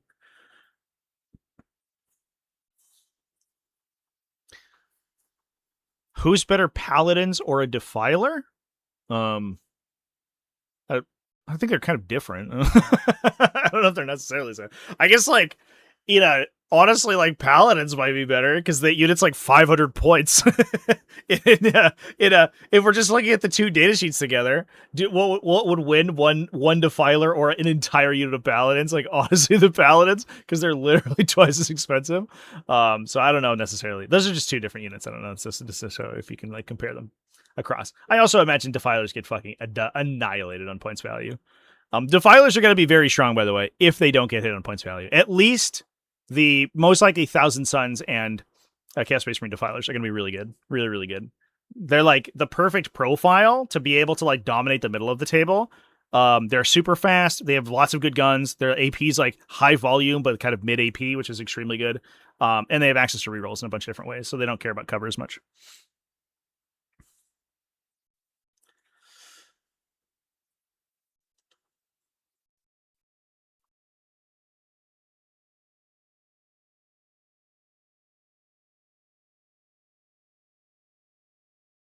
Lost 9 Paladins to 1 Defiler shooting. Well, like, the point is that, like, you don't really have to, like, if we're talking about this is why, like, these direct comparisons aren't that helpful, because if we're talking about, like, just unit versus unit, there's no reason the Paladins should ever be attacked by a Defiler, right?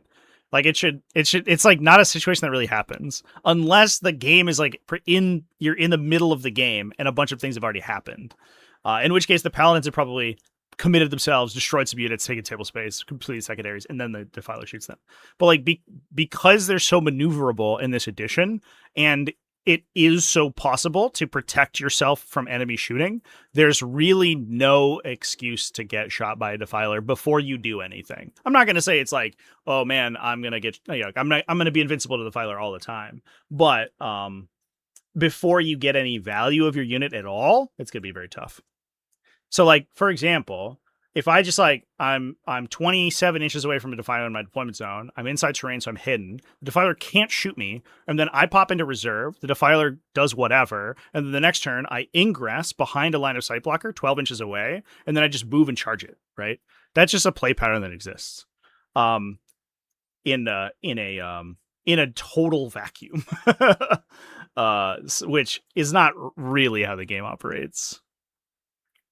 Yeah. I do think that there's gonna, like, man, I don't think we've truly seen the 2 things that are gonna dominate this edition. I'm calling it now. Absolutely dominate. At least for the first 6 months or so until they do some upgrades. Fast guns, just, like, immediately turn 1, you're just shooting your opponent's deployment zone. It's very difficult to hide in a lot of cases. You have to play strategic reserve stuff.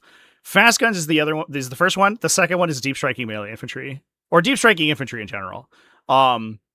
Because the ability to ingress and protect yourself in most board states from enemy shooting is wild. And I hope that the rumored go to ground mechanic that some people talk about, which is if you are in dense terrain, partially obscured by terrain features, which is the vertical elements, your hidden becomes 12 inches. I hope that's not the case, because if it is, like, deep striking melee infantry is just, like, nuts. Just nuts.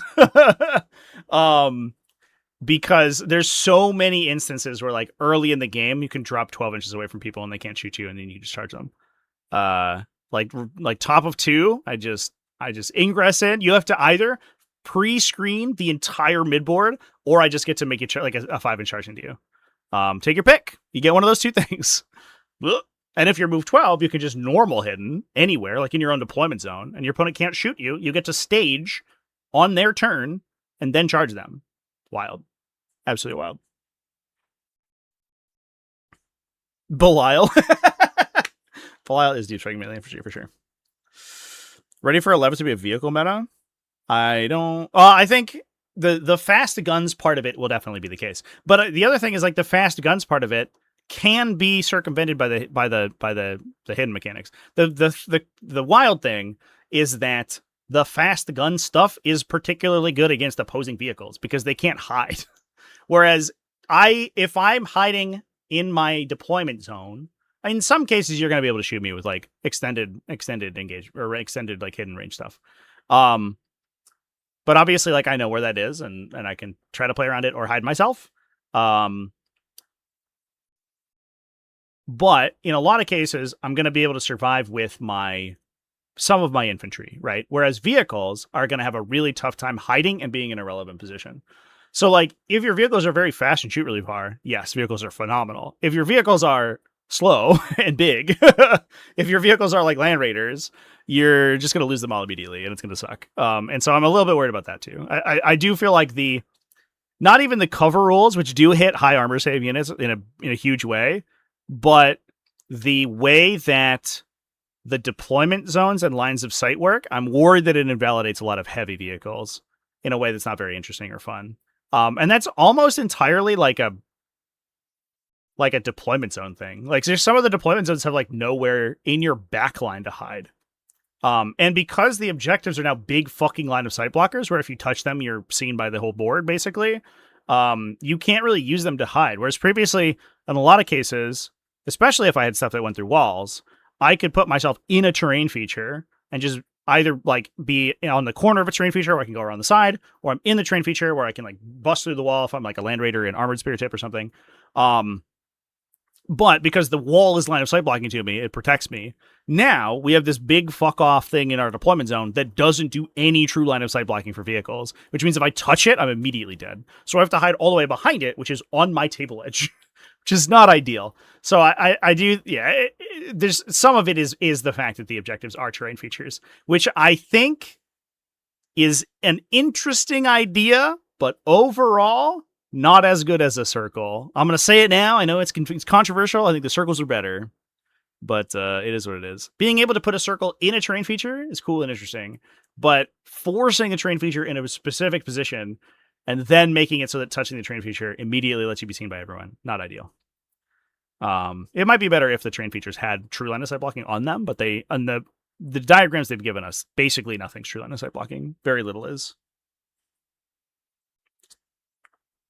Cheap flying vehicles for pretty good for sure. Yeah, I agree with that.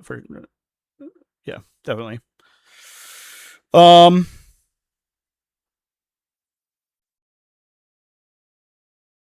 Yeah. Anyway, chat. I think that's all I have to talk about.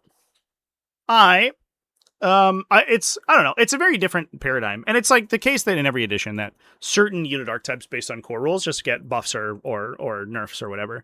And in this case, it's it's more time for Mont Tau to be good. I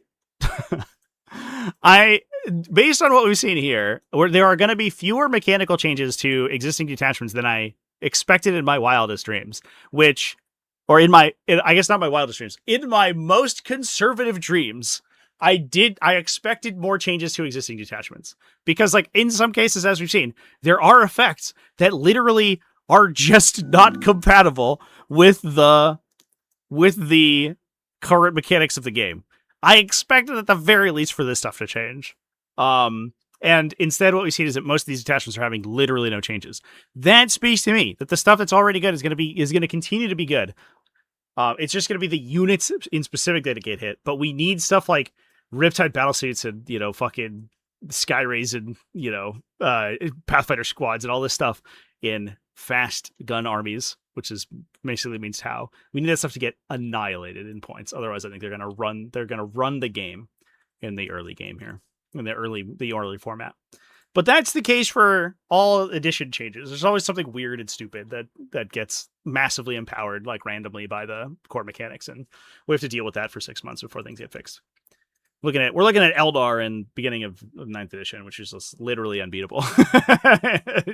That's like 75% win rate, could not lose. But with that, chat, I think I'm going to go ahead and pop off. I really, I like that we have a very good idea of like what to expect from future faction packs. I think it's exciting. New Space Marine stuff looks cool. I think a lot of the sub chapters having interesting places to go is really nice. It's not all Ultramarines all the time now. It does feel like Space Wolves will, have a lot of interesting ways to play. Black Templars, Dark Angels feels a little bit weird. I don't know. Blood Angels can be like normal Blood Angels, or can just play fucking all the Death Company, which is sweet. And Salamanders, in terms of Salamanders, I guess, and White Scars, honestly, like a lot of the all the non-Ultramarine Codex and Pliant being able to stack their faction detachment with a second detachment, it's crazy. That's wild. So all those factions getting empowered is really cool, and I hope it continues. I think it's sweet. So with that, I think I'm gonna hop off. Thanks everyone for hanging out with me. Thanks for the super chats and stuff, and I will see you. We'll see about tomorrow. I'm not 100% sure. I would like to stream a game, but this was kind of an unexpected glut of content. So I don't know necessarily if we're going to be live tomorrow, because I do have videos to work on. In addition to that, I think that they talked about, I'm going to verify myself here, that we're getting new stuff Thursday. Is that right? Oh, shit. No, well, it sounds like tomorrow we're getting faction packs. So we'll do that tomorrow, chat. And then Chaos on Wednesday, rest of the Imperium on Thursday. So we're just going to be live all day, all week. Excuse me. Mea culpa. We're just live all week with new faction rules. Fuck playing games. And then on Thursday, I'm gonna be live with the Atlantic City Open. We're doing the ATC Grand Finals over there. It's gonna be, I think it's 5 or 6 rounds over the course of 3 days: Friday, Saturday, Sunday. It is 10th edition. I'm sorry, but we get to talk about all the cool 11th edition stuff, like we did last week when we talked about. When we did the, what's it called? The other thing. When we covered the Spring Slam. So that's cool. Good stuff. All right. So I'll see you then, everybody. Thanks, everyone. And cheers.